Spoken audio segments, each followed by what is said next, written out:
কিছুদিনের জন্য বেড়াতে গিয়েছিলাম। বাড়িতে ফিরে শুনি আজ নাকি আমার বিয়ে। সেটা আবার আমার চাচাতো বোন তিশাপুর সাথে। বয়সে সে গুণীজন আমার থেকে 5 বছরের বড়।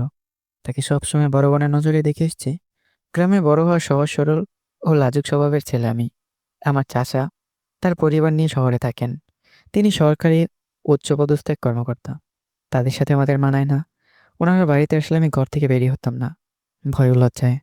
আসলে তারা শহরের ভাষায় অনেক সুন্দর করে কথা বলে তো, আর আমরা তো গ্রামের ভাষাতে কথা বলতে অভ্যস্ত।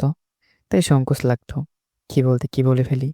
তাদের বেশভূষা অনেক উন্নত, কিন্তু আমাদের বেশভূষা তাদের মতো ছিল না। সব মিলিয়ে নিজেকে মনে হতো আমি তাদের কোনো দিক দিয়ে যোগ্য না। আর তিশা আপু, তাকে দেখলে 10 হাত দূরে থাকতাম। তাকে দেখে কেন জানি মনে হতো সে অনেক রাগী।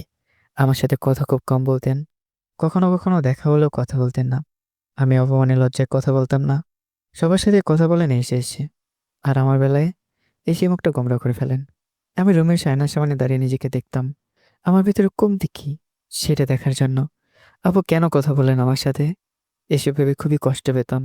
ওনার সাথে কথা বলতে খুবই ইচ্ছে করতো, কিন্তু বলতে গেলে কিসের জন্য জড়তা এসে ভিড় জমাতো মনের মধ্যে। তিশাবু দেখতে কিন্তু পরীর মতোই সুন্দর। পরী বললে হয়তো ভুল হবে, আমার কাছে তার থেকেও বেশি সুন্দর লাগে।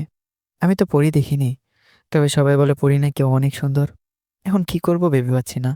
ওনার সাথে বিয়ের কথা শুনে আমার হাত পা ভয়ে জমে গেল। সে না কেমন বউ হবে ভাবতে গা শিউরে উঠল। এবার চলুন একটু পরিচয়টা দিয়ে নিই। আমি আবির মাহমুদ, এবার ইন্টার 2য় বর্ষ। আমার বাসা চাঁপাইনবাবগঞ্জ। আর তিশা আপু মাস্টার্সে, তাদের বাসা রাজশাহী। আমি তার যোগ্য নই, সে আমার থেকে শত ভালো ছেলে ডিজার্ভ করে। তাও বিয়ে ব্যাপারটা ঠিক বুঝতে পারলাম না। আম্মুকে ডাকলাম আর বললাম, আম্মু, এইসব আমি কি শুনছি? আমাকে এসব বলিস না, তোর বাবাকে গিয়ে বল। আমি বলতে গিয়েছিলাম একটা বুড়ি মেয়ের সাথে আমার ছোট ছেলের বিয়ে দিই কিভাবে। বাবা কি বললো? আমার কথা শুনে সে বলে, তোমাকে বিয়ে দিতে কে বলেছে? এসব বিষয়ে দেওয়ানগিরি করতে এসো না। বড় মেয়েকে বিয়ে দিয়েছো নিজের ইচ্ছায়। দেখো তার পরিণতি কি হচ্ছে। এখন সারা জীবন মেয়ের কষ্টমাখা মুখ দেখতে হবে। তুমি কিছু বলনি? আমি তো তোর বাবার এই একটা কথাতেই থেমে গেলাম। আর কি বা বলতাম আমি, বল। তাই বলে আমাকে আমার থেকে বয়সে বড় মেয়েকে বিয়ে করতে হবে? তুমি কিছু করতে পারবে না আম্মু? না, তুই গিয়ে তোর বাবাকে বল। এই সম্পর্ক তোকে সারা জীবনভর বয়ে নিয়ে বেড়াতে হবে। জীবনটা তোর, অন্য কারো না। তাই দেরি না করে তোর বাবাকে বল, আমি এই বিয়ে করতে পারবো না। তারপরেরটা পরে দেখা যাবে। আমি কিন্তু আব্বুকে জমের মতো ভয় পাই, আবার অনেক ভালোবাসি। বাবা বুঝি আমাদের কথোপকথন শুনতে পেয়েছে, তাই তিনি গলা হাসা দিয়ে ভিতরে ঢুকলেন। আমি ভয়ে জড়সড় হয়ে গেলাম। আব্বু এসে আমার পাশে বসে আমার মাথায় হাত বুলিয়ে দিয়ে বললেন। তোমার মতামত না নিয়ে আমি অনেক বড় একটা সিদ্ধান্ত নিয়েছি। এরপর বাবা আমার হাত দুটো তার হাতের মাঝে রেখে বলল, আমাকে ফিরিয়ে দিও না। আজ এক পিতা তার সন্তানের কাছে পিতা হওয়ার অধিকার নিয়ে কিছু চাইতে এসেছে। তুমি কি আমার সে চাওয়াকে সম্মান করতে পারবে? তাই বলে বয়সে বড় মেয়েকে আর এখন বিয়ে? আমি কি তোমার জন্য এমন সিদ্ধান্ত নিয়েছি যে যাতে তোমার খারাপ হতে পারে? আর 2-3 বছর পরে বিয়ে তো করতেই হবে। আগে করলে সমস্যা কি? আমার কাছে এর আর কোনো যুক্তি নেই, তাই রাজি হওয়া ছাড়া উপায় নেই। আপনি যেমন চাইবেন তেমনই হবে। আর বেশি কিছু বলতেই পারলাম না। ভয় নাকি ভালোবাসার কারণে বুঝতে পারলাম না। বাবা বললেন তিশা অনেক ভালো মেয়ে। আমি মনে মনে বললাম, তোমার কাছে তো ভালো হবেই, কারণ সে যে তোমাকে অনেক পছন্দ করে। কিন্তু আমাকে আমাকে তো করে না। যখন বিয়েবাড়িতে পৌঁছালাম, তখন দেখলাম মাত্র কয়েকজন মানুষ। বাড়ি সাজানো হয়নি। আমার সব স্বপ্নগুলো ভেঙে চুরমার হয়ে গেল। আমি এভাবে বিয়ে করতেই চাইনি। বড় করে অনুষ্ঠান করে বন্ধুদের নিয়ে করতে চেয়েছিলাম। একেবারে সাদামাটা ভাবে বিয়েটা হলো। চাষিকে দেখলাম কেমন যেন মুখটা বন্ধ করে আছে। সম্ভবত ওনার এই বিয়েতে মত নেই, না থাকারই কথা। আমার মতো বেকার ও অযোগ্য ছেলের সাথে কোনো মা তার মেয়েকে বিয়ে দিতে চাইবে না। কিন্তু বাবা চাচা অনেক খুশি। এখন চিন্তার বিষয় হলো তিশাকে বিয়ে মানবে নাকি না। বাবার চাচা বিয়েটা কেন দিচ্ছে? যদি তিশা পরে না মানে, তখন তো সবাই কষ্ট পাবে। এদিকে সবকিছু শেষ করে বাড়ি ফিরলাম। আমি বাইরে দাঁড়িয়ে আছি, ভেতরে যেতেও ভয় পাচ্ছি। ভেবে পাচ্ছি না কি করব, কারণ আজ পর্যন্ত যার সাথে ভালোভাবে কথাই বলিনি, আর সে নাকি আমার বউ। এমনিতেই তিশা অনেক রাগী। তারপরে অনেক সাহস নিয়ে ভেতরে গেলাম। ভেতরে গিয়ে দেখলাম তিশা বিছানায় বসে আছে। কথা বলার সাহস হলো না, কিছু বলতে গিয়ে বলতে পারছিলাম না। মেয়েটা ঘোমটা সরিয়ে বলল, তুমি এসে গেছো? হ্যাঁ। আমি জানি তুমি আমাকে মেনে নিতে পারোনি, কারণ আমি তোমার থেকে বয়সে অনেক বড়। আমি তোমার থেকে কোনোদিন কোনো প্রকার অধিকার চাইবো না। কিন্তু বাবা আর চাচু যেন বুঝতে না পারে, তাহলে তারা অনেক কষ্ট পাবে। তুমি শুয়ে পড়ো। আচ্ছা, এটা ঠিক আমি মেনে নিতে পারছি না, কারণ তিশার সাথে আমার বয়সের পার্থক্য 5 বছর, যা অনেকটা বেশি, যা কোনো ছেলে সহজে হয়তো মেনে নিতে পারবে না। কিন্তু আমার মনে হচ্ছে আমার সাথে বিয়ে হয়ে শুধু তিশার জীবন নষ্ট হয়ে গেল। এসব চিন্তা বাদ দিয়ে ঘুমিয়ে পড়লাম। সকালবেলা কে যেন মনে হয় আমাকে ডাকছে, তাই মা যাও তো, এখন ডেকো না। আমি তিশা। নামটা শুনে তাড়াতাড়ি উঠে গেলাম। পরে মনে হলো কাল তো আমার বিয়ে হয়েছে, ভুলে গিয়েছিলাম। কি হলো? বাইরের সবাই অপেক্ষা করছে, ফ্রেশ হয়ে নাও। আচ্ছা জান, আমি আসছি। প্লিজ, সবার সামনে আপনি করে বলো না। আচ্ছা। মনে থাকে যেন। আর সবসময় তুমি করে বলো, কারণ তুমি যেমন কখন যে আপনি করে বলে ফেলো, এতে সবাই সন্দেহ করবে। আচ্ছা যাও। এত তাড়াতাড়ি আসবে? তিশা বাইরে চলে গেল। কিছু সময় পর আমিও বাইরে গেলাম। বাইরে গিয়ে দেখি বাবা আর চাচা বসে গল্প করছে। এত সকালে চাচা এসে পড়েছে। বাড়িতে মেহমান নেই, কারণ বিয়ের ব্যাপারে বাড়ির লোক ছাড়া আর কেউ জানে না। আমার বন্ধুরাও না, ওদের বলা যাবে না, বললে আমাকে নিয়ে হাসাহাসি করবে। বাবার কাছে গেলাম। শোনাবে, রেডি হয়ে নাও, তোর চাচ্ছু তোদের নিতে এসেছে আচ্ছা কখন যাবে? কিছুক্ষণ পরেই। আমি বসে বাবার চাচুর গল্প শুনছিলাম। কিছু সময় পর তিশা চা নিয়ে আসলো। বাবা আর চাচাকে চা দিল, আর আমি মার কাছে গেলাম। মা কি করছো? কি আর করব, তোর বাবা তোর জীবনটা নষ্ট করে দিল বয়সে এত বড় মেয়ের সাথে বিয়ে দিয়ে। মা বিয়ে তো সব উপরওয়ালা ঠিক করেছে, যার সাথে হবার তার সাথেই হবে, এটা কেউ তো আর আটকাতে পারবে না। তাই বলে এত বড় মেয়ের সাথে? মাকে কিছু বলতে যাব, তখন পিছনে খেয়াল করে দেখি তিশা দাঁড়িয়ে। ওর চোখ টলমল করছে, হয়তো মায়ের কথা শুনেছে। ও তাড়াতাড়ি ওইখান থেকে সরে গেল। আমিও পিছনে গেলাম। রুমে গিয়ে দেখি তিশা কাঁদছে, হয়তো মায়ের কথায় কষ্ট পেয়েছে। মায়ের কথা কিছু মনে করবেন না, আসলে মা আসলে বাবার উপরে রেগে আছে, তাই এসব কথা বলেছে। আস্তে আস্তে সব ঠিক হয়ে যাবে। ও, আজ তো আবার আপনাদের বাড়ি যেতে হবে। আমি বাড়ির বাইরে গেলাম বন্ধুদের সাথে দেখা করতে, কিন্তু ওদের বলা যাবে না যে আমি বিয়ে করেছি। এটা শুনে ওরা টিট চাইবে, আর যদি জানতে পারে আমার বউ আমার থেকে বয়সে বড়, তাহলে আরো পচাবে। আমাদের আড্ডা দেওয়ার জায়গায় চলে গেলাম। ওইখানে আমার বন্ধু রিফাত আর আকাশ ওয়েট করছে। ওখানে পৌঁছাতেই, কিরে, তোর খবর কি? কাল বাড়ি ফেরার পর থেকে তোকে পাওয়াই যাচ্ছে না। আসলে খুব ক্লান্ত ছিলাম রে, তাই। ক্লান্ত তো আমরাও ছিলাম, তাই বলে আর দেখা করবি না? আর তোর ফোনটা বন্ধ। সরি রে। আমরা তো মনে করেছিলাম তুই হয়তো বেঁচেই নেই, তাই তো তোকে দেখতে যেতে ছিলাম, তার আগে তুই এসে গেলে। মনে মনে ভাবলাম, যাক, বাড়ি না গিয়ে ভালোই হয়েছে, না হলে সব জেনে যেত। তোরা আমাকে এত মিস করছিলি। আরে না, তুই মরলে তো তোর বাড়িতে মৃত্যু বার্ষিকীতে ভালো মতো খাওয়া দাওয়া যেত, তাই শিওর হতে যেতাম তুই মরছিস কিনা। তোরা বন্ধু না আর কিছু। আমি মরে গেলে তোদের সমস্যা নেই, তোরা আছিস ভালো মন্দ খাওয়া নিয়ে। দাঁড়া, আজ তোদের আমি মারবো। একটা লাঠি হাতে পেয়ে ওদের যখন কিছু বলবো, শয়তান দুটো পালিয়ে গেছে। এই বেস্ট ফ্রেন্ডগুলো এমনই হয়। একবার আমি অসুস্থ হয়ে হাসপাতালে ছিলাম, ওরা আমাকে দেখতে গিয়েছিল। সেখানে গিয়ে আমি কেমন আছি না জিজ্ঞাসা করে বলে নার্সগুলো কেমন দেখতে। ওদের জন্য মনে হয় দুনিয়া ছেড়ে চলে যায়। আজ আর আড্ডা দেওয়া হলো না, তাই কি করবো তাই ভাবছিলাম। হঠাৎ ফোন বেজে উঠলো। নাম্বার দেখি 12টা বেজে গেল। মনে মনে ভাবছি ফোন কেন দিচ্ছে, ফোনটা ধরবো কিনা তাই ভাবছি। যদি না ধরি তাহলে এক সমস্যা হবে, আর ধরলে আরেক সমস্যা। কি করবো তাই ভাবছি। শেষে ভাবলাম ফোনটা ধরি, যা হবার পরে দেখা যাবে। ফোন দিয়েছে মনির। নিশ্চয় আবার কিছু হয়েছে। আমি বুঝি না সমস্যার পিছু ছাড়ে না কেন, যে কোনো সমস্যা পড়বে আমাকে টানবেই। আমি ছায়া খেলাম আর তুই মজা পাচ্ছিস, আবির সমস্যা হয়ে গিয়েছে। হ্যালো, কি হয়েছে? আসলে অনেকে ব্রেকআপ করে দিয়েছে। খুব ভালো হয়েছে। তুই এমনটা বলতে পারলে। এই মেয়েদের মতো কথা বন্ধ কর। এটা আবার নতুন কি? এই নিয়ে 21 বার ছ্যাঁকা খেলি। এসব প্রেমের চিন্তা বাদ দিয়ে পড়ায় মন দে। এখন রাখি, আমার কাজ আছে। ফোনটা দিলাম কেটে। মনে হলো আমার বন্ধু এই নিয়ে 21 বার ছ্যাঁকা খেলো। বেচারার কোনো গার্লফ্রেন্ডই ঠিকে না, না হয় ব্রেকআপ হয়ে যায়, না হয় বিয়ে। তাও সে থেমে থাকে না, নতুন কাউকে খোঁজে। আমি ওকে অনেকবার বলেছি এসব বাদ দিয়ে পড়াশোনায় মন দিতে, কিন্তু ও তা করেই না। অনেক সময় হয়ে গেছে, বাড়ি ফিরতে হবে। আমি বাড়ি ফিরে আমার রুমে গেলাম। রুমে গিয়ে দেখি তিশা বসে আছে। কোথায় ছিলে এতক্ষণ? বন্ধুদের সাথে দেখা করতে গিয়েছিলাম। ফোনটা তো নিয়ে যাবে। কতবার ফোন দিয়েছি। সরি, মনে ছিল না। তাড়াতাড়ি রেডি হয়ে নাও, এখন আমাদের বাড়িতে যেতে হবে। বাবা এমনিতেই তোমার উপর রেগে আছে, ফোনে পাইনি বলে। চাচু রাগ করেছে? তোমার শ্বশুরের কথা বলিনি, তোমার বাবার কথা বলেছি। কি? আগে বলবেন তো। তোমাকে না বলেছি সবসময় তুমি করে বলতে, যাতে সবার সামনে আপনি বলে না ফেলো। সরি, মনে ছিল না। তুমি যাও, আমি আসছি। চাচু মানে শ্বশুর মাসের সাথে শ্বশুর বাড়ি গেলাম। সেখানে চাচির আগের দিনের মতোই মুখটাকে বাংলার পাঁচের মতো করে রেখেছে দেখলাম। তিশা আমাকে তার রুমে নিয়ে গেল। তিশা আপু, চাচি মনে হয় বিয়েতে খুশি হয়নি। তিশা আমার দিকে রাগীভাবে তাকালো। বললি? রাগ করছো কেন?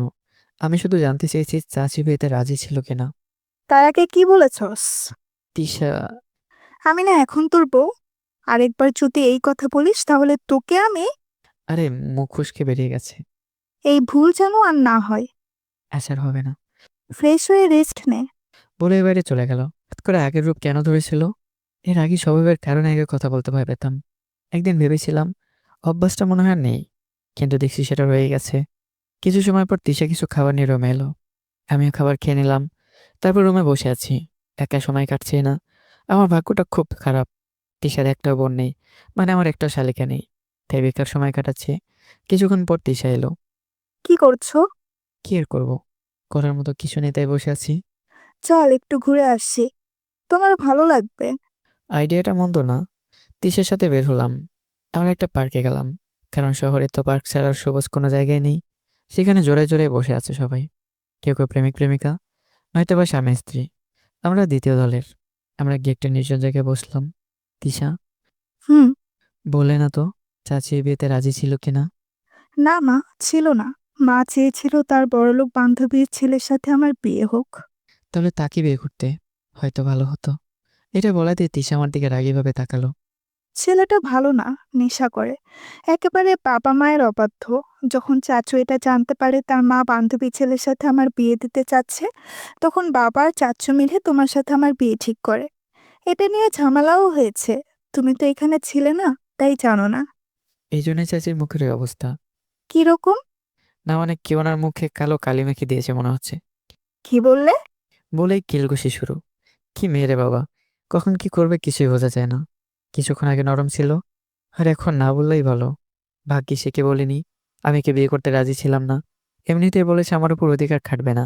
যদি বাসরাতে বলতাম আমি এ বিয়ে মেনে নিইনি, তাহলে এতক্ষণে মেরেই ফেলতো। তিশা, এভাবে মারিস না। দোলা ভেবেছিল মরে যাবে। পিছনে তাকিয়ে দেখি একটা মেয়ে, সাথে আরেকজন ছেলে।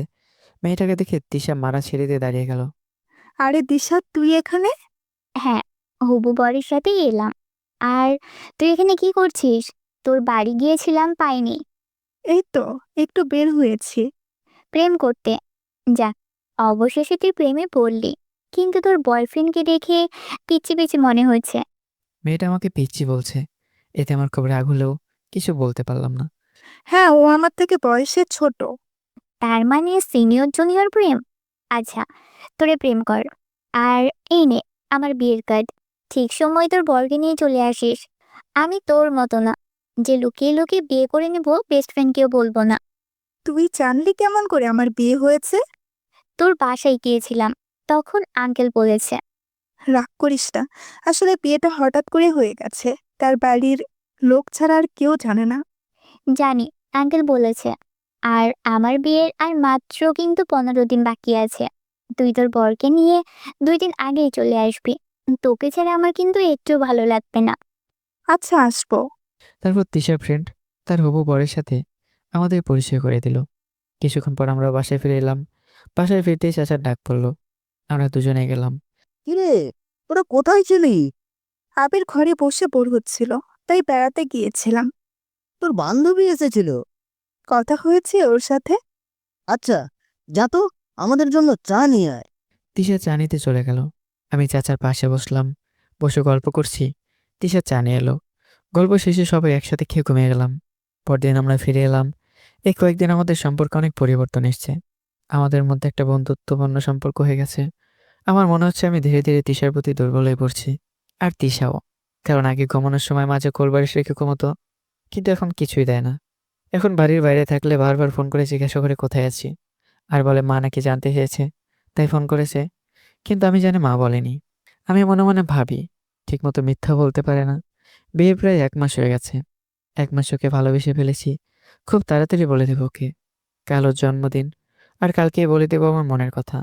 অনেক রাত হয়ে গেছে, তাই ঘুমানো দরকার। অনেক সময় ঘুমন্ত তিশাকে দেখছি। দেখতে দেখতে ঘুমিয়ে পড়লাম। সকালবেলা এই উঠো, হুম, উঠছি। তাড়াতাড়ি উঠো। কিছু বলবে? আজ কত তারিখ? আজ তো 29 তারিখ। তুমি কিছু বলবে না? কি বলবে? তিশা মন খারাপ করে ফেলেছে। মনে পড়েছে আজ ক্লাস আছে, ভার্সিটি যেতে হবে। ও, তাহলে যাও। তিশা মন খারাপ করে ফেললো। ও আশা করেছিল জন্মদিনে শুভেচ্ছা জানাবো, কিন্তু আমি এমন করেছি যে আমার মনেই নেই। তাই তিশা রাগ করে চলে গেল। কিন্তু আমি যেভাবে জানাবো না, আজ রাতে সব জানাবো। ফ্রেশ হয়ে দেখি চাচু, বাবা, মা সবাই ওকে জন্মদিনের শুভেচ্ছা জানাচ্ছে। আজ তিশার জন্মদিন। আমি এমন ভাব করলাম যেন কিছুই জানি না। কেন, তোর মনে নেই? না। তিশা রাগ করে ওখান থেকে চলে গেল। যাওয়ার পর বাবাও চলে গেল। বাবা চলে গেলে চাচু আমার কাছে এলো। আবির, তুই ঠিক করিসনি। জানিস তিশা কত আশা করেছিল তুই সবার আগে ওকে উইশ করবি। তোর জন্য ভোর থেকে তোর ঘুম ভাঙার ওয়েট করেছে, আর তুই ওকে কষ্ট দিলি। আমার মনে আছে তো। তাহলে ওকে উইশ করলি না কেন? করবো, কিন্তু অন্যভাবে। তুমি বুঝবে না। মা, খিদে পেয়েছে। তোর খাবার আজ বন্ধ। কেন, আমি কি করলাম? তোর জন্য আমার বৌমাটা রাগ করেছে। মা, তোমার কিছু হয়েছে নাকি? কিছুদিন আগে তো আগে সহ্য করতে পারছিলে না, এখন কি হলো? সেটা আগেরটা, এখন সব মেনে নিয়েছি। কি আর করার। বাড়ির সবাই তিশার পক্ষে চলে গেছে। আমি একা হয়ে গেছি। কিন্তু আমি এতে খুশি হয়েছি। মা সব মেনে নিয়েছে। কারণ 2 দিন ধরে দেখছি মা তিশার সাথে আগের মতো গল্প করছে, যেমনটা আগে করতো। কারণ মা তিশাকে আগে মেয়ের মতোই ভালোবাসতো। শুধু মাঝে রাগ করেছিল। আমি সবকিছুর প্রতি প্রস্তুতি নিচ্ছি। আমার রুমটাকে ভালোভাবে সাজালাম। তিশা সারাদিন রুমে আসেনি, তাই সহজে করতে পেরেছি। ওকে দেখে মনে হলো অনেক রেগে আছে, তাই কথা বলার চেষ্টাও করেনি। রাতে খাবার শেষ করে আমি আগেই রুমে চলে এলাম। সবকিছু ঠিক করে রুমের লাইটটা বন্ধ করে দিলাম। এখন তিশা আসার অপেক্ষা। কারো আসার আওয়াজ পাচ্ছি। হয়তো তিশা। তিশা এসে রুমের দরজা খুলতেই ওর উপরে ফুলের বৃষ্টি হচ্ছে। তিশা দেখলো চারদিকে মোমবাতি জ্বলছে, আর তার মাঝে আমি দাঁড়িয়ে। তিশা অনেক অবাক হয়েছে। ধীরে ধীরে আমার দিকে এগিয়ে এলো। আমি হাঁটু গেড়ে ওর সামনে বসলাম। হাতে কিছু গোলাপ ফুল নিয়ে বললাম, আমি জানি না কিভাবে মনের কথা বলতে হয়। আমি এর আগে কাউকে বলিনি, আজ তোমাকে বলছি। এতদিন তোমার সাথে থাকতে থাকতে আমি তোমাকে ভীষণ ভালোবেসে ফেলেছি। তাই তোমার জন্মদিন আমার মনের কথাটা জানালাম। তুমি হয়তো মনে করেছিলে তোমার জন্মদিনের কথা ভুলে গেছি, কিন্তু আমি ভুলিনি। শুভ জন্মদিন। তিশা আমার হাত থেকে ফুলগুলো নিল। আমি দাঁড়িয়ে গেলাম। আমার মনে হচ্ছে ও না করে দেবে, কিন্তু ও আমাকে জড়িয়ে ধরল আর বলল, আমি তো ভেবেছিলাম তুমি আমাকে কখনো মেনে নিবে না, কারণ আমি তোমার থেকে 5 বছরের বড়। বড় তো কি হয়েছে, তুমি আমার বউ। কিন্তু আমার উত্তর তো পেলাম না। সব কথা কি মুখে বলতে হবে? তা ঠিক। তাহলে অপূর্ণ কাজটাকে আজ পূর্ণ করা যাক। কোন কাজ? যেটা প্রথম রাতে হওয়ার কথা ছিল। কিছু না বলেই লজ্জায় মুখ লুকালো। যাক, অবশেষে অপূর্ণ কাজটা পূর্ণ করা হলো। সকালবেলা ঘুমিয়েছিলাম, মনে হলো কে মুখে পানি দিচ্ছে। চোখ খুলে দেখি তিশা। তাড়াতাড়ি উঠো। আর একটু ঘুমাতে দাও। না, অনেক ঘুমিয়েছ, এখন ওঠো। আচ্ছা, উঠছি। উঠে ফ্রেশ হয়ে নিলাম। রুমে এসে দেখি তিশা ব্যাগে কাপড় গোছাচ্ছে। কি হয়েছে, কাপড় গোছাচ্ছ কেন? তোমার মনে নেই দিশার কথা? ওই যে তোমার ফ্রেন্ড। হ্যাঁ, এখন রেডি হয়ে নাও, আমাদের যেতে হবে। ওকে। দুজনে বেরিয়ে পড়লাম। তিশা ফ্রেন্ডের বাসা বেশি দূরে ছিল না। 2 ঘন্টার মধ্যে পৌঁছে গেলাম। গেটের সামনে দেখি তিশার বান্ধবী দাঁড়িয়ে আছে। এসে গেছিস তাহলে? সেই কখন থেকে ওয়েট করছি। এখন বাহিরে দাঁড় করিয়ে রাখবি নাকি? ও সরি, ভিতরে চল। তিশা আমাদের ভিতরে নিয়ে গেল। ভিতরে কিছু মেহমান আছে, বিয়ে বাড়ি, তাই মেহমান আসা শুরু হয়ে গেছে। দিশা আমাদের ছাদে নিয়ে গেল। ওখানে কয়েকজন পুরুষ আর মহিলা বসে আছে। মা দেখো কে এসেছে। তিশা এসেছে। মহিলাটি আমার দিকে এগিয়ে এলো। আরে তিশা, এতদিন পর দিশার বিয়ে না হলে মনে হয় আসতি না। আমাদের তো ভাবিস না, তাই আগের মতো আমাদের বাড়িতে আসিস না, ভুলে গেছিস। আন্টি, আসলে সময় হয়নি তাই আসা হয়নি। এখন তোকে বেশি প্রয়োজন। তোর বান্ধবীর বিয়ে, তোকে ছাড়া তো দিশার বিয়েতে বসবেই না। আর এটা কে? বলার সাথেই দিশা মাথা নিচু করলো, সম্ভবত লজ্জায়। আর দিশার মা উত্তরের জন্য অপেক্ষা করছে। মা, তুমি জানার পরেও বেচারিকে কেন লজ্জায় ফেলছো? তাহলে এটাই তিশার স্বামী? কিন্তু দেখে তো বাচ্চা মনে হয়। মা, আমি তাহলে ওদের রুম দেখিয়ে দিই। আচ্ছা, নিয়ে যা। দিশা আমাদের একটা রুম দেখিয়ে দিল, বলল ফ্রেশ হয়ে নিতে। দিশা যেতেই আমার এখানে আসাটা ঠিক হয়নি। কেন? দেখলা না, সবার সামনে আন্টি আমাকে বাচ্চা বলল। বাচ্চাকে বাচ্চা বলবে না তো কি বলবে? আমি বাচ্চা? না তো কি? তারাও দেখাচ্ছি এ বাচ্চা কি করতে পারে। দিশার কোমরে হাত দিয়ে টান দিয়ে কাছে আনলাম। আমার ঠোঁট তার গোলাপি ঠোঁটের সাথে লাগিয়ে দিলাম। 1 মিনিট পর ফ্রেশ হতে বলেছি, প্রেম করতে নয়। এটা রাতেও করতে পারবে। আমি তাড়াতাড়ি দিশাকে ছেড়ে দিলাম। পিছনে তাকিয়ে দেখি দিশা হাতে একটা ট্রেতে 2 গ্লাস শরবত নিয়ে এসছে। প্রেম করতে চাইলে দরজাটা লাগিয়ে দাও, এটা বিয়ে বাড়ি। তুই এখানে? মা পাঠিয়েছে, বলল তোর বান্ধবী আর তার স্বামীর জন্য শরবত নিয়ে যা। অনেক জার্নি করে এসেছে তাই ক্লান্ত, কিন্তু এখানে এসে দেখি রোমান্স চলছে। দিশা আমার দিকে রাগীভাবে তাকালো। আমি তাড়াতাড়ি ফ্রেশ হতে বাথরুমে চলে গেলাম, না হলে আমার উপর দিয়ে ঝড় বয়ে যাবে। কিছুক্ষণ পরে বাইরে এলাম। বাইরে এসে দেখি দিশা রাগীভাবে এখনো আছে। তোমাকে আমি আরে আমি জানতাম কি যে তোমার বান্ধবী চলে আসবে। দরজা লাগাতে পারলে না? মনে ছিল না। তুমি এখানে দাঁড়াও, আমি ফ্রেশ হয়ে আসি, তারপর তোমাকে বলছি। দিশা ফ্রেশ হতে চলে গেল, আর আমি রুমে থেকে সরে পড়লাম, কারণ বাঘের শিকার কেউ হতেই চায় না। বাইরে এসে কয়েকজনকে দেখলাম, পুরো বাড়িটাতে কাউকে চিনি না। তাই ছাদে গেলাম। ছাদে দাঁড়িয়ে আকাশ দেখছি। বিকেল হয়ে গেছে, 2 ঘন্টা পর সন্ধ্যা হয়ে যাবে। এখন ছাদে কেউ নেই, একা দাঁড়িয়ে আছি। তিশা থাকলে ভালোই হতো, কিন্তু ও যা রেগে আছে। কি করছেন? তাকে দেখে একটা মেয়ে।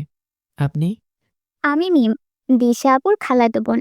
আমি আমি কিছু বলতে যাব, তখনই তিশা এসে হাজির। তোমাকে আমি রুমে থাকতে বললাম না? আরে দিশা আপু, কেমন আছো? ভালো।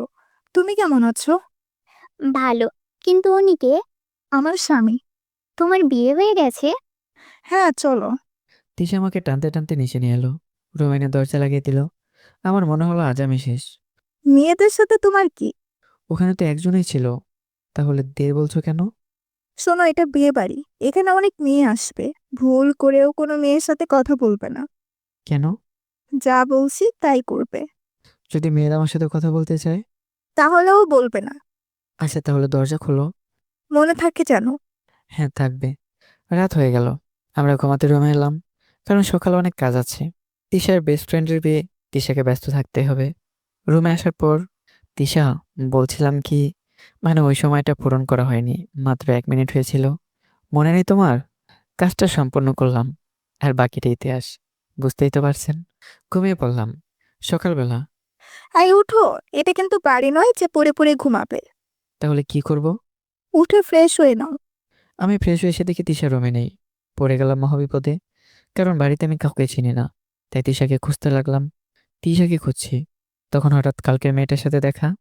কাকে খুঁজছেন? তিশাকে। দিশা আপু তো দিশা আপুর রুমে। কোথায় রুমটা? আসুন আমার সাথে। আপনার নামটা তো জানা হলো না। আবির মাহমুদ। কি করেন? এবার ইন্টার 2য় বর্ষে। আপনি? আমি এবার ইন্টার ফার্স্ট ইয়ারে পড়ি। আপনি আমার বড়, তাই তুমি করে বলতে পারেন। চেষ্টা করব। আপনি দ্বিতীয় বর্ষে, সেই হিসেবে তো তিশা আপু আপনার বড়। হ্যাঁ, কিছুটা। আপনাদের কি লাভ ম্যারেজ? না, কিন্তু তিশাকে আগে থেকে জানতাম। কিভাবে? তিশা আমার চাচাতো বোন। মিমা আমাকে তিশার রুমে নিয়ে গেল। গিয়ে দেখি তিশা সেখানে। তিশা কিছু বলতে গিয়েও পারলো না। আমি মিমের সাথে আশেপাশে ঘুরলাম। সারাদিন তিশা তার বান্ধবীর সাথেই ছিল, আমার সাথে তেমন কথা হলো না। বিকালের দিকে গায়ে হলুদের অনুষ্ঠান শুরু হলো। তখন থেকেই তিশা আমার সাথেই ছিল, 1 মিনিটও দূরে যেতে দেয়নি। পরদিন সবাই সাজতে ব্যস্ত, কারণ আজ বিয়ে। আমি রুমে রেডি হচ্ছি, তখন তিশা এসে হাতে একটা শাড়ি দিল। এটা দিয়ে আমি কি করব? আমাকে পরিয়ে দিবে। আমি শাড়ি পরবো? তাই নয় তো কে? আমি তো তাই বললাম, আমি শাড়ি পরাবো। রেগে গেলে আবার সমস্যা, তাই শাড়িটা পরিয়ে দিলাম। তিশা হালকা সাজলো। এতে কি সুন্দর দেখাচ্ছে। আমরা বাইরে এলাম। তিশা আমার হাত ধরলো। শোনো, হাত ছাড়বে না কিন্তু।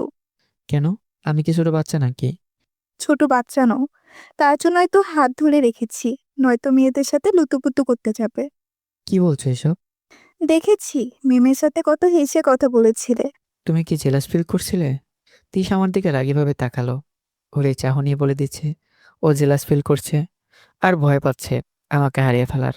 আমার উপর যতই রাগ দেখাক না কেন, আমি বুঝি আমাকে কতটা ভালোবাসে। আর ভালোবাসার মানুষ অন্য কারোর সাথে কথা বলে জেলাস ফিল হওয়াটাই স্বাভাবিক। রাগলে তোমাকে আরো সুন্দর লাগে। তুমি কথা ঘোরানোর জন্য এটা বলছো। তোমাকে মেকআপ ছাড়া ওই ময়দা সুন্দরীদের থেকেও ভালো লাগে। তিশা আর কিছু বলল না। কিছুক্ষণ পর বরযাত্রী এলো। তিশা ওর বান্ধবীর কাছে গেল। আমি দাঁড়িয়েছিলাম। তখন মিম এলো। ওর সাথে কথা বলছি, তাও সাবধানে, কারণ তিশা দেখলে আমার 12টা বাজিয়ে দেবে।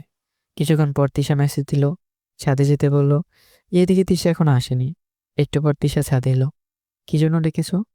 তোমাকে না করলাম না কোনো মেয়ের সাথে কথা বলতে? তুমি দেখে ফেলেছো? হ্যাঁ, তার জন্যই তো ডাকলাম। আর বাড়ি থেকে মা ফোন করেছিল। কেন? আজই বাসায় ফিরতে বলেছে। বাবা এক কাজে সিলেটে যাবে, আর মা বাড়িতে একা, এর জন্য। ও, তোমার বান্ধবী তোমাকে যেতে দেবে? হ্যাঁ, কিন্তু বিয়ে শেষ হওয়া পর্যন্ত থাকতে হবে। বিদায়ের আগেই চলে যাব। ওকে। তিশার আমি ছাদে বসে গল্প করছিলাম, কারণ ইচ্ছে কোলাহল। তিশার আর আমার এই কোলাহল পছন্দ নয়। ছাদে একটা বেঞ্চে বসেছিলাম। তিশা আমার কাঁধে মাথা রেখে আছে। আচ্ছা, আমাদের বেবি হলে তার নাম কি রাখবে? তুমি আবার বাচ্চা নিয়ে বললে কেন? দিশার চাচাতো ভাবির একটা বেবি আছে, দেখতে কি কিউট। তো আমাদের যদি অমন একটা ছেলে, কিউট বেবি থাকতো, তাহলে অনেক ভালো লাগতো। তুমি চাও তাড়াতাড়ি বেবি হোক? হ্যাঁ, মা বলেছিল। তুমি বেবি পছন্দ করো? হ্যাঁ, করি। বেবি থাকলে তো তুমি আর আমাকে ছেড়ে যাবে না। মানে? আমি তোমার থেকে 5 বছরের বড়। তাই যদি কোনোদিন আমাকে ছেড়ে যাও, বেবি থাকলে তার জন্য হলেও আমাকে ছেড়ে যাবে না। পাগলি, আমাকে হারানোর ভয় পায়। হ্যাঁ। বলে 2 হাত দিয়ে আমার গলা জড়িয়ে ধরলো। ভয় পেও না, সারা জীবন আমি তোমারই থাকবো। তিশা আমাকে জড়িয়ে ধরে আছে। তখন একটা আওয়াজ আসলো। আপনি এইখানে? আপনার সমস্যা কোথায়? আপনি আমার পেছনে পড়ে আছেন কেন? কি হয়েছে তিশা? এই ছেলেটা কখন থেকে আমার পেছনে পড়ে আছে? কেন ভাই, কি সমস্যা আপনার? আপনি আমার ওয়াইফের পিছনে পড়ে আছেন কেন? উনি বিবাহিত। কেন ভাই, দেখে বুঝেন না সাথে কেউ নেই, সেখানে একটা ছেলে একটা মেয়ে বসে কথা বলছে। এটা দুটো হতে পারে প্রেমিক প্রেমিকা, নয় স্বামী স্ত্রী। সরি, ভুল হয়ে গেছে। এটা বিয়ে বাড়ি। আমার জানা মতো এই বাড়িতে যত মেয়ে আছে সবাই বিবাহিত। তাই মেয়েদের পেছনে না পড়ে বিয়েটাকে এনজয় করুন। ছেলেটা চলে গেল। আমার রাগ এখনো কমেনি। রোমান্টিক মোডে ছিলাম। ছেলেটা সে সব নষ্ট করে দিল। বিয়ে শেষ। বিয়ের আগে আমরা চলে এলাম, কারণ মা বাড়িতে একা ছিল। এভাবে আমাদের ভালোবাসায় সময় চলতে লাগলো। আমাদের মধ্যে ভালোবাসার কোনো কমতি ছিল না। বিয়ের 1 বছর হয়ে গেছে, তবু আমাদের মধ্যে কোনো ঝগড়া হয়নি। অনেক সুখে দিন কাটছিল। কিন্তু এটা বেশি দিন থাকলো না। আমাদের মাঝে তৃতীয় ব্যক্তি আসলো, যার জন্য দিশা আমাকে ভুল বুঝে আমার থেকে অনেক দূরে চলে যায়। আর এই তৃতীয় ব্যক্তিটা ছিল মিম, যার সাথে 1 বছর আগে বিয়েতে দেখা হয়েছিল। দিনগুলো ভালোই কাটছিল। তিশার আমার 1 বছর কিভাবে কেটে গেছে বুঝতে পারিনি। কিন্তু হঠাৎ করে মিম আমাদের মাঝে এসে পড়াতেই একেবারে সবকিছু তছনছ হয়ে গেল। একদিন কলেজ থেকে বাড়ি ফিরছিলাম। হঠাৎ পিছন থেকে কেউ ডাক দিল। পিছনে তাকে দেখি একটা মেয়ে। কখন থেকে ডাকছি, শুনতে পাননি? কে আপনি? আমি মিম। আপনার মনে নেই? দিশা আপু বিয়ের সময় দেখা হয়েছিল। ও হ্যাঁ, মনে পড়েছে। দিশা আপু কেমন আছে? ভালো, কিন্তু তুমি এখানে? আমি ট্রান্সফার নিয়ে এখানকার কলেজে এসেছি। ও, কিছুক্ষণ কথা হলো। সেদিন আমার নম্বরটাও নিয়েছিল। মাঝে মাঝে ফোন করতো। একদিন ফোন করেছিল, কিন্তু ফোনটা তিশা ধরেছিল। কিন্তু মিম কথা না বলে ফোনটা কেটে দেয়। সেদিন ঝগড়া হয় তিশার সাথে। এই মিমটাকে? কেন, তোমার মনে নেই? তোমার বান্ধবীর বিয়েতে দেখা হয়েছিল। তোমার নাম্বার ও পেলো কিভাবে? কয়েকদিন আগে দেখা হয়েছিল, সেই দিন নাম্বার নিয়েছিল। আমি ফোন ধরতেই কেটে দিল কেন? আমি তো জানি না। সত্যি করে বলো, কি হচ্ছে? তুমি আমাকে সন্দেহ করছো? না, আমি শুধু জানতে চাচ্ছি। মনে করেছিলাম সমস্যা ওখানেই শেষ, কিন্তু ধীরে ধীরে সমস্যা বাড়তে থাকে। বারবার ঝগড়া হতে থাকে। একদিন রাগের মাথায় থাপ্পড় মেরেছিলাম। পরে বুঝতে পেরে মাপ চেয়েছিলাম। ওকে বোঝানোর পর সমস্যা কমে যায়। আগের মতো ঠিক চলতে থাকে। একদিন কলেজে ছিলাম, তখন তিশার ফোন আসে। তাড়াতাড়ি বাড়িতে যেতে বলে, একটা সারপ্রাইজ আছে। আমি তাড়াতাড়ি বাড়িতে ফিরে যাই। কিন্তু বাড়িতে যাওয়ার পর দেখি বাবা আর মা তিশা একসাথে বসে আছে। দেখে মনে হলো সবাই রেগে আছে। আমি যেতেই সবার সামনে তিশা আমাকে থাপ্পড় মারলো। তুমি আমাকে ধোঁকা দিতে ভাবতেও পারিনি। আমি করি সেটা কি? তুমি জানো না, নাটক করা বন্ধ করো। সত্যি আমি জানি না। মা এতদিন যা বলেছে সব ঠিক ছিল। তোমার প্রতি অন্ধবিশ্বাসের কারণে এতদিন তা বুঝিনি। কি বলছো এসব?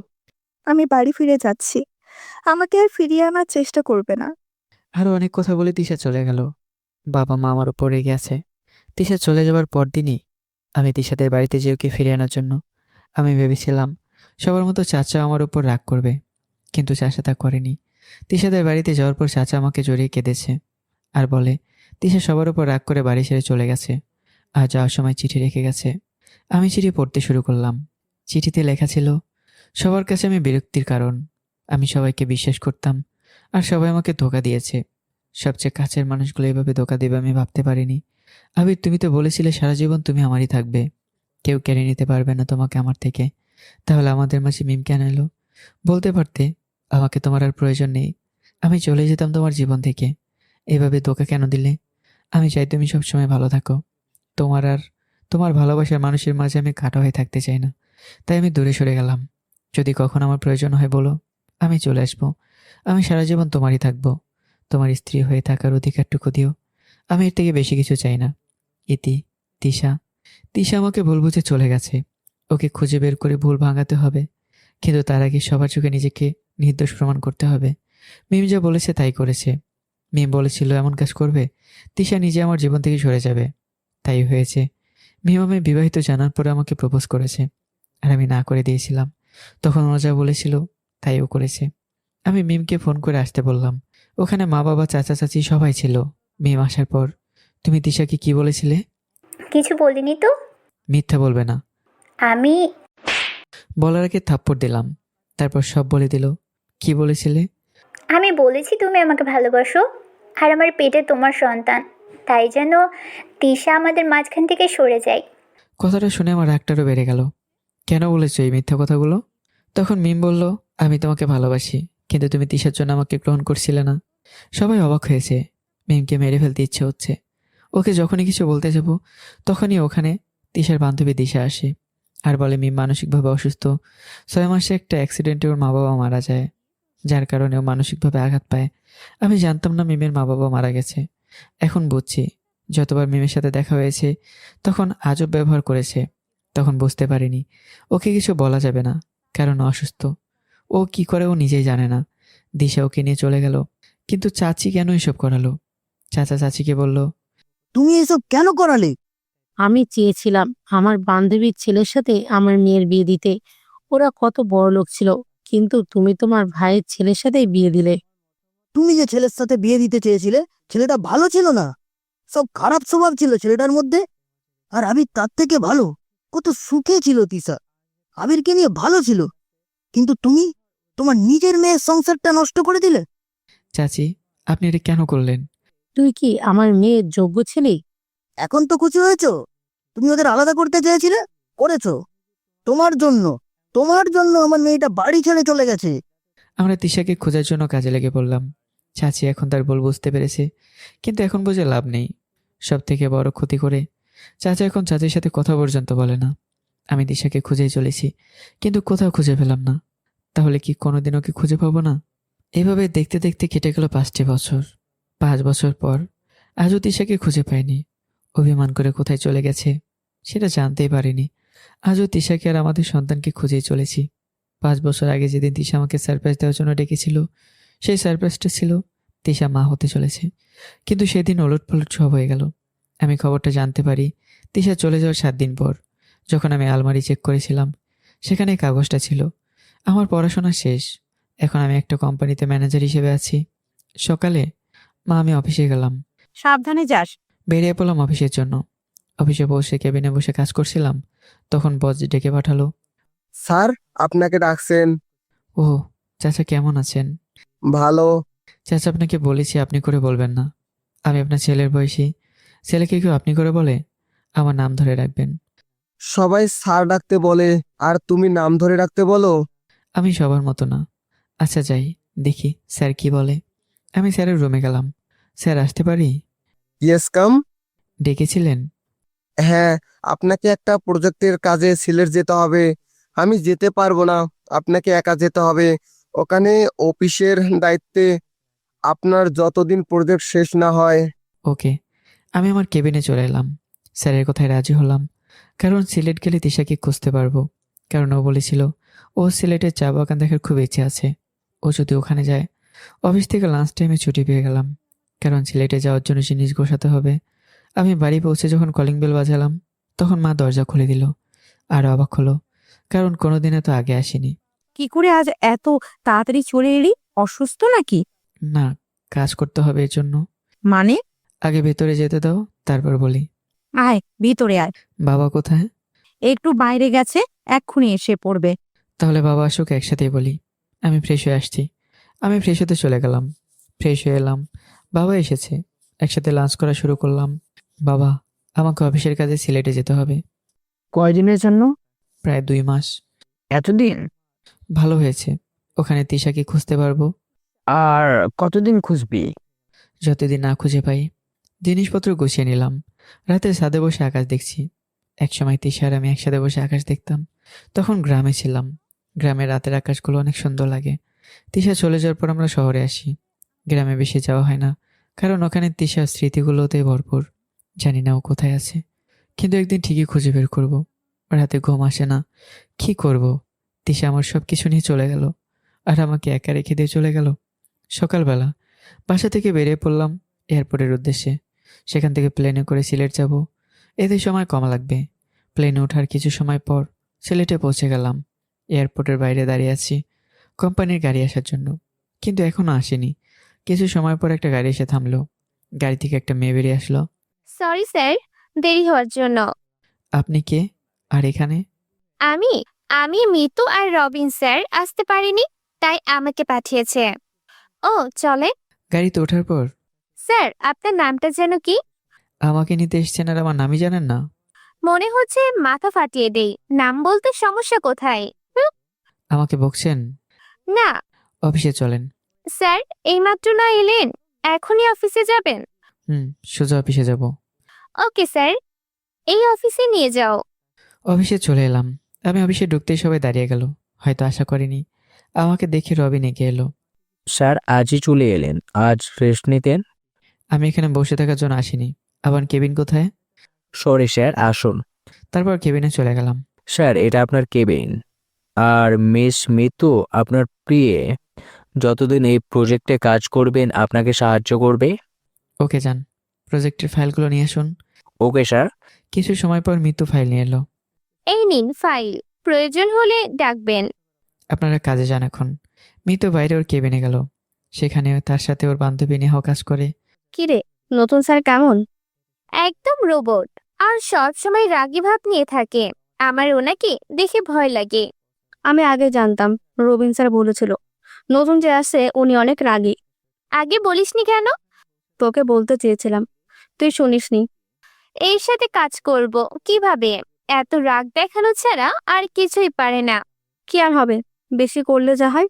আমি তো ভেবেছিলাম যা ভেবেছিলি তার উল্টো। রবিন স্যারকে বলে আমার জায়গায় অন্য কাউকে দিতে বলবো। কেউ যাবে না অফিসে, ঢুকে যা দিল তাতে কেউ রাজি হবে না। তাহলে আমি শেষ। অফিসে কিছু কাজ দেখলাম। তারপর মিতুকে ডেকে পাঠালাম। আর আমার জন্য কোথায় থাকার ব্যবস্থা হয়েছে সেখানে নিয়ে যেতে বললাম। মিতু আমাকে সেখানে নিয়ে গেল। স্যার, আপনি এখানেই থাকবেন, আর আপনার জন্য উনি রান্না করবেন। একটা লোককে দেখিয়ে বলল, আর কোনো প্রয়োজন হলে যাতে তাকে কল করি, সে পাশেই থাকে। আপনার নাম্বারটা তো দিয়েছেন। ও সরি, এই যে। তারপর মিতু চলে গেল। আমি ফ্রেশ হয়ে নিলাম। রাতের সাথে বসে আছি আর তিশার কথা ভাবছি। আর 15 দিন পরেই আমাদের 6ষ্ঠ বিবাহবার্ষিকী। ওকে অনেক মিস করছি। এগুলো ভাবতে ভাবতে ঘুমানোর জন্য রুমে আসলাম। সকালে আজ অফিস অফ ডে, তাই অফিসে যাওয়ার দরকার নেই। ঘুম থেকে উঠে একটু বাইরে গেলাম। নতুন জায়গা, কাল কিছু দেখা হয়নি, তাই হাঁটতে বেরোয়েছি। কিছু দূর হাঁটলাম, তখন দেখি একটা 6 থেকে 7 বছরের বাচ্চা ছেলে রাস্তা পার হতে যাচ্ছে, কিন্তু গাড়ির জন্য পার হতে পারছে না। আমি পার করে দেব? না, তুমি তো পার হতে পারছো না। মা অপরিচিতদের সাথে কথা বলতে না করেছে। আচ্ছা, আঙ্কেল পার করে দেন। একটু আগে না করলে যে। এখন না গেলে লেডি গুন্ডাটা অনেক মারবে। মারবে? লিজা, ওর জন্য চকলেট কিনতে এসেছিলাম। ও তাই? চলো তো দেখি কে লিজা। আমাদের উপরতলায় থাকে, পিচ্চি মেয়ে, শুধু আমাকে মারে। তুমি বড় হয়ে ওর কাছে মার খাও? আমি ওকে মারতে পারি না তো। আমি শুধু হাসলাম ছেলেটার কথায়। ওই যে লিজা দাঁড়িয়ে আছে। তোমার নাম কি? জিছান। জিসান যে মেয়েটাকে দেখালো, ওকে থেকে 3-4 বছরের মনে হলো। তিশার আমার সন্তানও হয়তো এতটুকু হয়েছে। আমি কাছে যেতে মেয়েটা আমার চারপাশ ঘুরে দেখছে। কি দেখছো? জেসান, এটা কে? তুমি আমাকে চেনো? না মামুনি। তোমাকে কোথায় যেন দেখেছি, কোথায় দেখেছো মামুনি? ঠিক মনে পড়ছে না। আচ্ছা পড়লে আমাকে বলো। তুমি কোথায় থাকো? ওই যে সামনে ওইখানে। যেখানে অ্যানাকোন্ডা থাকে সেখানেই? তোমাকে কে বলেছে ওখানে অ্যানাকোন্ডা থাকে? মিতু আন্টি ওইখানে না একটা বড় সাপ থাকে, ওই সাপ রাগে ফুসফুস করে। মিতু আন্টি বলেছে? হুম। হঠাৎ করে মিতু আসলো। লিজা, জিসান কার সাথে কথা বলছো? অ্যানাকোন্ডার সাথে। স্যার, আপনি? হ্যাঁ, এদিকে আসলাম। এখানে এসে শুনে আমি যেখানে থাকি সেখানে নাকি অ্যানাকোন্ডা থাকে। আপনি দেখেছেন কখনো? স্যার? বাদ দিন, আপনি এখানে থাকেন? হ্যাঁ, ভাবির বান্ধবীর মেয়ে, আমাদের উপর তলায় থাকে। তাহলে পিচ্ছি? আপনি হাসতেও পারেন। মানে? না কিছু না, চলুন স্যার, আমার পরিবারের সাথে সবার সাথে পরিচয় করিয়ে দেই। না, অন্য একদিন। আজ আসি। আমি এখান থেকে চলে আসলাম। আমি চলে আসার পর মিতু, লিজা আর জিসানকে নিয়ে ভিতরে গেল। যেতে মিতুর ভাবি মিতুকে বলে, প্রিয় ননদিনী, ছেলেটা কে ছিল যার সাথে এতক্ষণ কথা বলেছিলে? ওই অ্যানাকন্ডাটা। মানে তোর বস? মিতু দরজার দিকে তাকিয়ে দেখে তিশা। কালকেই তো বললাম তোর প্রেমের ফেল, তাহলে দেখবি আর রাগ দেখাবে না। হ্যাঁ, তিশা ঠিক বলেছে। তোমরা যে কি শুরু করেছো? মিতু রুমে চলে গেল। তিশা তোর স্কুলে নেই? তাই তো তোর সাথে গল্প করতে চলে এলাম। তিশা যখন বাড়ি থেকে চলে আসে তখন ছেলেটা তার বান্ধবী রিপার কাছে আসে। এখানে সে একটা হাই স্কুলের বাংলা টিচারের জব নেয়। যেহেতু তিশা মাস্টার্স করেছিল তাই সহজেই চাকরিটা পেয়ে যায়। লিজা আমার আর তিশার মেয়ে। তিশা যখন এখানে আসে তখন রিপার মিতুর ফ্যামিলি থেকে অনেক সাপোর্ট করে। এদিকে মিতু ভাবছে আইডিয়াটা মন্দ না, স্যার দেখতেও খারাপ না, শুধু একটু রাগী, তাও চলবে। এদিকে আমি ফ্ল্যাটে এসে ভাবলাম আজ যেহেতু অফিস নেই তাহলে তিশাকে খোঁজা যাক। এখানকার শপিং মলে খুঁজলে মন্দ হয় না। আমি এখানকার কিছুই চিনি না, তাহলে কিভাবে? তখন মিতুর কথা মনে হলো, তাই ওকে কল দিলাম। হ্যালো, কে বলছেন? মিস মিতু, আমি আবির বলছি। সেটা আবার কে? আপনার বস। ওহ সরি স্যার, আসলে আমি নাম্বারটা দেখি নাই। ওকে, আমার কিছু শপিং করার দরকার ছিল, কিন্তু আমি এখানকার কিছুই চিনি না, তাই যদি আমার সাথে যেতেন। Okay sir. মিতু যখন বাসা থেকে বেরোচ্ছে তখন তার ভাবি, মিতু, কোথায় যাচ্ছ? স্যারের সাথে শপিং মলে। প্রথম দিনই শপিং? স্যার এখানকার কিছু চিনে না তাই। ওকে, যাও। ভাবি, তুমি না বলেছিলে আজ শপিং যাবে? আমাদের সাথে চলো না। না, আমি তিশার সাথে যাব। তোমাদের মধ্যে কাবাব মেয়ে হাঁটি হতে চাই না। ভাবি, আমি গেলাম। সাবধানে যাও। আমি আর মিতু শপিং করতে গেলাম। আমার উদ্দেশ্য শপিং করা না, তিশাকে খুঁজে বের করা। সারা শপিং মল খুঁজছি। মিতু মনে মনে ভাবছে এত মেয়েদের মতো ঘোরার কি দরকার। মিতুর মনে মনে রাগ হচ্ছে কিন্তু কিছু বলতে পারছে না। সেই শপিং মলে আবারও তিশা আর রিপা শপিং করতে এসেছে, কারণ একদিন পরে জিসানের জন্মদিন, সাথে লিজা জিসানও আছে। দেখে আমি শপিং করছি আর তিশাকে খুঁজছি। কিছু প্রয়োজনীয় জিনিসপত্র কিনলাম, তারপর শাড়ি কেনার জন্য গেলাম। মিতু যখন আমার সাথে এসেছে তাহলে ওকে একটা গিফট দেওয়া দরকার। মিস মিতু, একটা শাড়ি পছন্দ করে দিন তো। কেন স্যার? একজনকে গিফট করব, কোনটা দিলে ভালো হবে? এটা দিলে ভালো হবে। ওকে চলুন। শাড়িটা কিনলাম। শপিং করা শেষে যখন বেরিয়ে যাচ্ছি তখন রিপা মানে মিতুর ভাবির সাথে দেখা। মিতু, শপিং শেষ? ভাবি? ইনি তোমার বস? হ্যাঁ স্যার, আমার ভাবি, আর বাকিদের তো চিনেনি। হ্যালো। আপনার সাথে দেখা হয়ে ভালোই লাগলো। আমারও। কাল জিসানের জন্মদিন, প্লিজ আসবেন। আমি ওকে আসবো। পাকা বুড়ি তোমার সাথে আসেনি? এসেছে, ওর আম্মুর সাথে আছে। উনি কোথায়? একটু ওইদিকে গেছে, একটু দেরি করুন, এসে যাবে। হঠাৎ করে ফোন বেজে উঠলো, দেখি বাবা ফোন দিয়েছে। আচ্ছা, অন্য একদিন পরিচয় হব, আজ আসি। আর মিতু, তাহলে আপনি আপনার পরিবারের সাথে বাসায় চলে যান এখন, আর এটা আপনার জন্য। এটা তো কাউকে গিফট দিতে কিনেছিলেন। হ্যাঁ, আপনার জন্য কিনেছিলাম। আসি। আমি শাড়িটা দিয়ে চলে এলাম, তখন তিশা ওদের কাছে এলো। কি গিফট দিল রে? আমি তো ভেবেছিলাম স্যার হয়তো তার গার্লফ্রেন্ডের জন্য কিনেছে, কিন্তু স্যারের মনে হয় গার্লফ্রেন্ড নেই। ইয়াহু! কি হয়েছে? মিতুর বস ওকে শাড়ি গিফট করেছে। এত দূর এগিয়ে গেছে?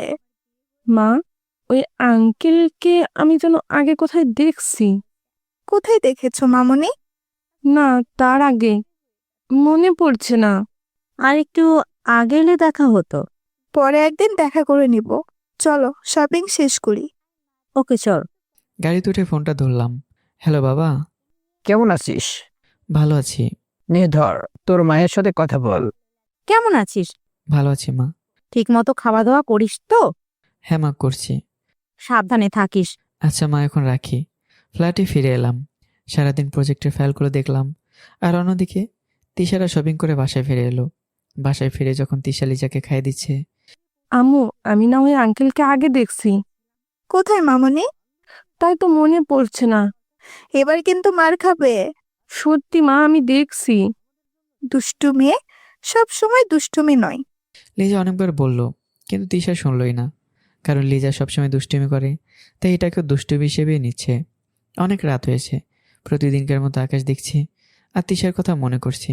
সারাদিন ব্যস্ত থাকি যাতে তিশার কথা মনে না পড়ে, কিন্তু দিনের শেষে ঠিকই তিশার কথা মনে পড়ে। হাজার চাইলেও বলতে পারি না, কারণ ওকে যে ভীষণ ভালোবাসি। আর এদিকে তিশা লিজাকে ঘুম পাড়িয়ে বেলকনিতে বসে আছে আর আমার ছবিটা দেখছে আর মনে মনে ভাবছে, আবির কেমন আছো? হয়তো ভালো আছে। তোমাকে কে যেন ভীষণ মিস করি। তোমার সাথে কাটানো দিনগুলো বারবার মনে পড়ে। আমি তোমার আর আমাদের ভালোবাসার স্মৃতিকে খুব সামলে রেখেছি। জানো, ওনারা ভীষণ দুষ্টু, ঠিক তোমার মতো। আর আমার মতো রাগী। কেন করেছিলে ওই কাজ? কেন আমাদের মাঝে মিম এসেছিল? না আসলে যে আমরা একসাথে থাকতাম। মা, এটা কার ছবি? তিশা তাকিয়ে দেখে ওর পাশে লিজা। তুমি ঘুমাওনি মামুনি? হ্যাঁ, ঘুমিয়েছিলাম। তোমাকে না পেয়ে এখানে এলাম। আসো আমার বুকে। মা, এই ছবিটা কার? তুমি প্রতিদিন এই ছবিটা দেখে কেন কাঁদো, বলো না মা। তিশা আর আটকে রাখতে পারলো না। লিজা অনেকবার জানতে চেয়েছে ছবিটা কার, কিন্তু তিশা বলেনি। কিন্তু আজ আর পারল না। এটা তোমার বাবার ছবি। সত্যি আমি বাবার কাছে যাব? হ্যাঁ মামুনি, নিয়ে যাবে। তোমার বাবা এসে ভাবছে কি করে নিয়ে যাবে। আমি হয়তো তাদেরকে ভুলেই গেছি। লিজা ছবিটা ভালোভাবে দেখছে। ছবিটা দেখে একটা চিৎকার দিল। হলো মামুনি। বাবাকে না ওই আঙ্কেলটার মতো দেখতে, শুধু ওই আঙ্কেলটার দাঁড়িয়ে আছে আর বাবার নেই। কোন আঙ্কেল? মিতু আন্টির স্যার। ও তাই? জিসানের জন্মদিন আসবে, তখন তোমাকে দেখাবো। ওকে চলো, আমরা এখন ঘুমাই। এসব চিন্তা বাদ দিয়ে ঘুমিয়ে গেল। পরের দিন মিতু আমার দেওয়া শাড়িটা পরে আজ অফিসে এসছে। মিতুর বান্ধবী নেহা এভাবে মিতুকে দেখে অবাক হয়ে গেল, কারণ এর আগে কোনোদিনও মিতুকে শাড়ি পরতে দেখেনি। নেহা যতদূর জানে মিতু শাড়ি পরতে পছন্দ করে না। হঠাৎ করে শাড়ি পরতে দেখে মনে প্রশ্ন জাগলো। কি রে, তুই হঠাৎ শাড়ি পরে? আগে বল, শাড়িটা কেমন হয়েছে? অনেক সুন্দর। কি তুই তো শাড়ি পরিস না? আজ পরেছি তো। না, তাই বললাম। কাল তোকে শপিং মলে দেখলাম, কত ডাকলাম, শুনলি না। আর তোর সাথে একটা ছেলে ছিল। ও, স্যারের সাথে শপিং করতে গিয়েছিলাম। কি, তুই না বলেছিলি তোর জায়গায় অন্য একজনকে দিতে? তাহলে কাল তার সাথে শপিং করতে গেলি? স্যার এখানকার কিছু ভালোভাবে চিনে না তাই। চিনি না? না অন্য কিছু? আরে কিছুই না। তোর মুখ দেখে তো মনে হচ্ছে না তোকে আমি 10 বছর ধরে চিনি। তুই কেমন আচরণ আচরণ করছিস তা ভালো করেই জানি, কিন্তু আজ অন্যরকম মনে হচ্ছে। সত্যি করে বল, কারো প্রেমে টেমে পড়লি নাকি? হ্যাঁ পড়েছি, কিন্তু সে অনেক রাগী। কিন্তু সে অনেক ভালো। কে সে? আমাদের নতুন ম্যানেজার। মানে আবির স্যার? হ্যাঁ, স্যার যদি বিবাহিত হয়? যদি বিবাহিত হতো তাহলে সাথে করে ওনার বউকে নিয়ে আসতো। যদি গার্লফ্রেন্ড থাকে? আমার মনে হয় না গার্লফ্রেন্ড থাকলে আমাকে এই শাড়িটা গিফট করতো না। তার মানে এটা স্যার দিয়েছে? হ্যাঁ। হঠাৎ করে রবিনের আগমন। কাকে কি শিফট দিচ্ছে? মিতুকে? আরে মিস মিতু, হঠাৎ করে আপনি শাড়ি পরে এসেছেন? এটা তো একজন গিফট দিয়েছে। আমি ডেস্কে গেলাম, স্যার এসে যদি দেখে গল্প করছি তাহলে রাগ করবেন। মিতু ওখান থেকে চলে গেল। শিফট দিয়েছে আবির স্যার। মানে? কাল মিতু আবির স্যারের সাথে শপিং করতে গিয়েছিল তখন। কথাটা শুনে রবিনের উপর দিয়ে ঝড় বয়ে যাচ্ছে, কারণ রবিন মিতুকে পছন্দ করে, কিন্তু আজও বলতে পারেনি। রবিন ভাবছে মিতুকে তার মনের কথা না বলার জন্য ওকে হারিয়ে ফেলবে না তো। তখন আমি অফিসে ঢুকলাম, দেখি নেহা আর রবিন দাঁড়িয়ে কথা বলছে। কি হচ্ছে এখানে? না স্যার, কিছু না। তাহলে যে যার কাজে যান। আর মিস মিতু, ফাইলগুলো নিয়ে আমার কেবিনে আসুন। Okay sir. মিতু ফাইলগুলো নিয়ে কেবিনে আসলো। কেবিনে আসার পর দেখলাম মিতু আমার দেওয়া শাড়িটা পরেছে। মিস মিতু, শাড়িতে আপনাকে বেশ সুন্দর লাগছে। ধন্যবাদ। বাঙালি মেয়েদের শাড়িতেই বেশি সুন্দর লাগে। ইতিহাসে লেখা আছে, শাড়িতেই নারী আর কেশেতে বেশ। তাহলে তো রোজ শাড়ি পরে আসবো। কিছু বললেন? না, কিছু না। আমি আর মিতু প্রজেক্টের ফাইলগুলো নিয়ে কাজ করছি, আর বাইরে রবিন কেবিনের সামনে হাঁটাহাঁটি করছে। কারণ প্রায় 2 ঘন্টা হয়ে গেছে মিতু বের হচ্ছে না। রবিন ভেতরে ঢুকে সাহস পাচ্ছে না। তখন তার মাথায় একটা বুদ্ধি এলো। রবিন কেবিনে এলো। কিছু বলবেন? স্যার, প্রজেক্টের সাইড দেখতে যাবেন না? ঠিক বলেছেন, আপনি অফিসটা দেখুন, আর মিস মিতু আমার সাথে চলুন। রবিন এই চালও ফেসে গেল। কোনো লাভ হলো না। ও ভাবছে যত তাড়াতাড়ি সম্ভব মিতুকে বলে দিতে হবে। আমি মিতুকে নিয়ে সাইডে দেখতে গেলাম। গাড়িতে বসে আছি, সব গাড়ি থেমেছে, কারণ রেড লাইট চলেছে। হঠাৎ তিশার মতো কাউকে দেখলাম, আর সাথে একটা বাচ্চা মেয়ে। আমি গাড়ি থেকে নামলাম। আপনি এখানে বসুন, আমি আসছি। কোথায় যাচ্ছেন স্যার? আরে বসুন, আমি আসছি। তিশা যেদিকে গেছে আমি ওইদিকে গেলাম। কিছু দূর যেতেই আমি তিশাকে দেখতে পেলাম। ওকে ডাক দেওয়ার আগেই ভিড়ের মধ্যে কোথায় যেন হারিয়ে গেল। আমি শিওর হলাম তিশাই শহরে আছে, আশেপাশে কোথাও আছে। আর সাথে একটা বাচ্চা মেয়ে দেখলাম, তার মানে ওটা আমাদের বেবি। ভিড়ের মধ্যে খুঁজলাম, কিন্তু পেলাম না। গাড়ির কাছে ফিরে এলাম। এত তাড়াহুড়ো করে কোথায় গিয়েছিলেন? কাজ ছিল, চলুন সাইডে। ওকে। মৃদুর সাথে গিয়ে কাজগুলো শেষ করে অফিসে ফিরে এলাম। কিছুতেই মন বসাতে পারছি না। তিশাকে যে জায়গায় দেখলাম সেখানে কেউ থাকে? ওখানে গেলে কি ওকে পাওয়া যাবে? তিশা যেহেতু এখন আছে, তাহলে নিশ্চয়ই কোনো না কোনো চাকরি করে। কিসের চাকরি করে এটা জানতে পারলে ভালো হতো। এখন ভাবছি তিশাকে দেখতে পেয়েছি, ওটা বাড়িতে জানাবো নাকি একেবারে পেলেই জানাবো। স্যার, বাসে যাবেন না? ভাবনা থেকে বেরিয়ে এলাম। এমন সময় দেখি মিতু। হ্যাঁ, যাব। আপনার মনে আছে তো, আজ যে আপনাকে আমাদের বাসায় ইনভাইট করেছি? ভাইয়া ভাবি অনেক করে বলেছে আপনাকে নিয়ে যেতে। ওকে, আপনি যান, আমি বাসায় ফিরে ফ্রেশ হয়ে তারপর আসবো। ওকে। আমি অফিস থেকে আগে শপিং করতে গেলাম, কারণ জিসানকে কিছু দিতে হবে। সাথে লিজার জন্যও কিনলাম। লিজাকে কেমন যেন আপন মনে হয় ওর প্রতি এক অদৃশ্য মায়া আছে। আমার মেয়েটাও হয়তো ওই রকমই হয়েছে, কিন্তু আজও তোর মুখটাই দেখতে পেলাম না। কিন্তু খুব তাড়াতাড়ি ওদের খুঁজে বের করব। বাসায় ফিরে ফ্রেশ হয়ে নিলাম। রেডি হয়ে যখন বের হব, দরজার সামনে দেখি মিতু দাঁড়িয়ে। আরে আপনি এখানে? আপনাদের বাসায় যাচ্ছিলাম। আপনাকে নিতে এলাম। ভালো করেছেন। আসলে একা যেতে কেমন যেন লাগছিল। চলুন তাহলে। মৃদুর সাথে ওর বাসায় গেলাম। সেখানে গিয়ে দেখি সুন্দর করে সাজানো হয়েছে, বেশি লোক নেই। মিতুর ভাইয়া ভাবির সাথে পরিচয় করে দিল। জিসানকে ওর গিফটটা দিলাম। এখন খুঁজছে পাকা বুড়িটাকে। তখন দেখি রাজকুমারীর মতো সেজে গুটি গুটি পায়ে লিজা আসছে। হাই পাকা বুড়ি। আমি বুড়ি নই, আমি লিজা। এটা তোমার জন্য। এটা আমি কেন নিব? নিলে কি হবে? আম্মু কেউ কিছু দিলে নিতে না করছে। কোথায় তোমার আম্মু? এই এখানে আসুন, পরিচয় করিয়ে দিই। মেয়েতে একে ডেকে নিয়ে এতো। মিতু ডাকতে গেল। যখন মিতু আসলো, সাথে যে আছে তাকে দেখে আমার হাত পা যেন জমে গেল, কারণ ওটা তিশা। আমাকে তিশা দেখেনি। তিশা, এই হলো মিতুর বস। তিশা আমার দিকে তাকালো, আমাকে দেখে অনেকটা চমকে গেল। তখন হঠাৎ আমাকে দেখে তিশা যখনই চলে যাবে, তখন আমি তার হাতটা ধরে ফেললাম। ও আমার হাত ছাড়িয়ে নিয়ে চলে যায়। হঠাৎ করে তিশার হাত ধরাতে সবাই অবাক হয়ে যায়। আমি এদিকে খেয়াল দিলাম না। আমি তিশার পিছনে গেলাম। তিশা, দাঁড়াও, আমার কথাটা শোনো। আমার কোনো কথা না শুনে তিশা ওর রুমের দরজা লাগিয়ে দিল। তিশা, প্লিজ দরজাটা খোলো, আমার কথাটা শোনো। না, আমি কোনো কথা শুনবো না। তিশার গলা শুনে বোঝা যাচ্ছে ও কাঁদছে। প্লিজ একবার শোনো, সেদিন যা হয়েছিল তাতে আমার কোনো দোষ ছিল না। আমি কোনো কথা শুনতে চাই না। অনেক চেষ্টার পরেও খুললো না। আমি আবার মৃতদের ফ্ল্যাটে ফিরে এলাম। সবাই আমার দিকে প্রশ্ন নিয়ে তাকিয়ে আছে। আমি লিজার কাছে গেলাম। সেখানে হাঁটু গেড়ে বসে ওকে জড়িয়ে ধরে কেঁদে দিলাম। সবাই এতে আরো অবাক হয়ে গেল। তুমি কাঁদছো কেন আঙ্কেল? ফিরে পাবার আনন্দে।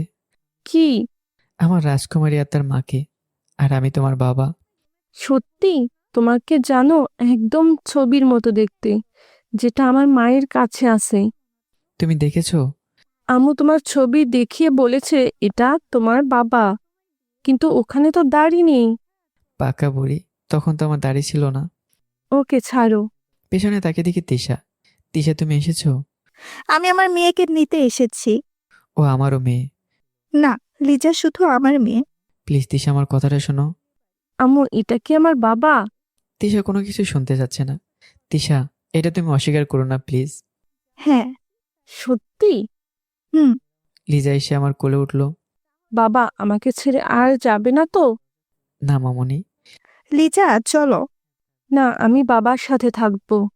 তুমি বাবা চাও নাকি আমাকে? লিজা কি যেন ভাবলো, তারপর আমার কানে কানে বলল, বাবা, আম্মু রেগে আছে, কারো কথা শুনবে না। আমি এখন যাই, তুমি কোথাও যেও না কিন্তু, আমি আবার আসবো। বলে তিশার সাথে চলে গেল। তিশাকে দেখে বুঝলাম অনেক রেগে আছে। এখন কিছু করা যাবে না, কারণ ও রেগে থাকলে যে কোনো কিছু করতে পারে। যা করার কাল থেকে করতে হবে। যা রাগ করেছে তাতে রাগ ভাঙাতে অনেক সময় লেগে যাবে। আমি এতক্ষণ খেয়াল করিনি যে আশেপাশে লোকজন আছে, সবাই অবাক হয়ে তাকিয়ে আছে আমার দিকে। এতক্ষণ যা হলো হয়তো কেউ বুঝতে পারেনি। তাহলে আপনি সেই যে তিশাকে ধোকা দিয়েছেন? আমি তিশাকে ধোকা দেইনি, আমাকে মিথ্যার জালে ফাঁসানো হয়েছিল। মানে? সব বলবো, কিন্তু এখন নয়, আগে অনুষ্ঠান শেষ হোক। অনুষ্ঠান শেষ করে বাইরের লোকেরা চলে গেল। মৃত পরিবারের সবাই জানার আগ্রহ নিয়ে বসে আছে। এখন বলেন। তারপর যা যা হয়েছিল সব কিছু ওদের বলতে শুরু করলাম। আমার অতীতের সব কথা শোনার পর, তাহলে এইসব হয়েছিল? হ্যাঁ, তাহলে তিশাকে বলেননি কেন? সব বল ভাঙানোর জন্য তো তাদের বাড়ি গিয়েছিলাম, কিন্তু পাইনি। তিশা আমার উপর রাগ করে আমার বাড়ি ছেড়ে চলে এসেছিল, কিন্তু নিজের বাড়ি থেকে কেন চলে এসেছিল তার উত্তর আজও পাইনি। তাহলে তিশাকে বলেননি কেন? তিশা আমাকে বলেনি, শুধু আপনার সাথে যা হয়েছিল তাই বলেছে। যা হবার তা হয়েছে। এখন যখন ওকে ফিরে পেয়েছি আর হারাতে চাই না। এবার আপনাদের সাহায্য লাগবে। কি সাহায্য? তিশার রাগ ভাঙানোর জন্য আর সত্যিটা ওকে জানাতে হবে। ওকে আমরা করব, কিন্তু ও যেন জানতে না পারে আমরা আপনাকে সাহায্য করছি।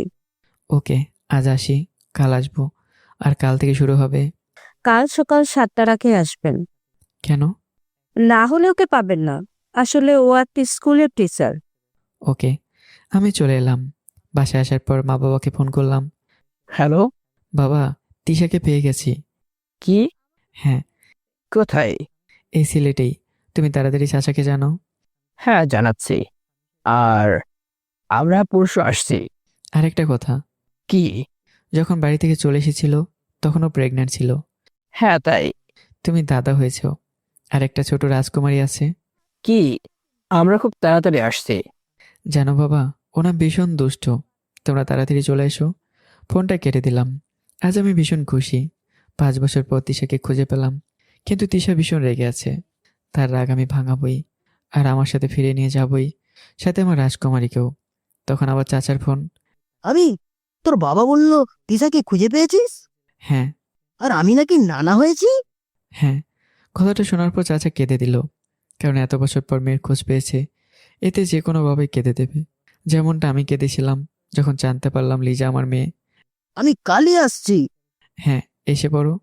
কাল থেকে শুরু হবে আমাদের নতুন মিশন, তিশা রাগ ভাঙানোর। এখানে এসে তিশাকে খুঁজে পেয়েছি।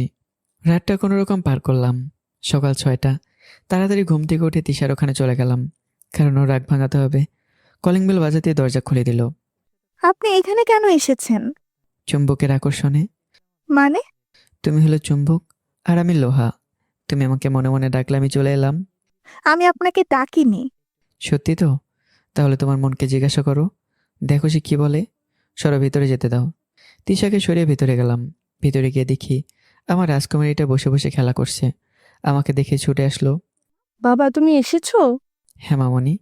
জানো, তোমাকে না অনেক মিস করেছি। ও, আমার রাজকুমারী আমাকে মিস করেছে। হ্যাঁ জানো বাবা, আম্মু না তোমার তোমার ছবি। লিজা, রুমে যাও। কেন আম্মু? যাও বলছি। থাক না এখানে। আর আপনি এখান থেকে প্লিজ চলে যান। কেয়ার করার। লিজাকে তিশার রুমে নিয়ে গেল। তিশাকে সবকিছু বলতে হবে, কিন্তু হঠাৎ করে কল আসলো। অফিসে একটা সমস্যা হয়েছে, তাড়াতাড়ি যেতে হবে। তাই তিশাকে কিছু না বলেই চলে আসলাম। তিশা এসে দেখে আমি চলে গেছি, এ তো আরও রেগে গেল। না বলেই চলে গেছে। চলে যেতে বলেছি বলেই চলে যেতে হবে?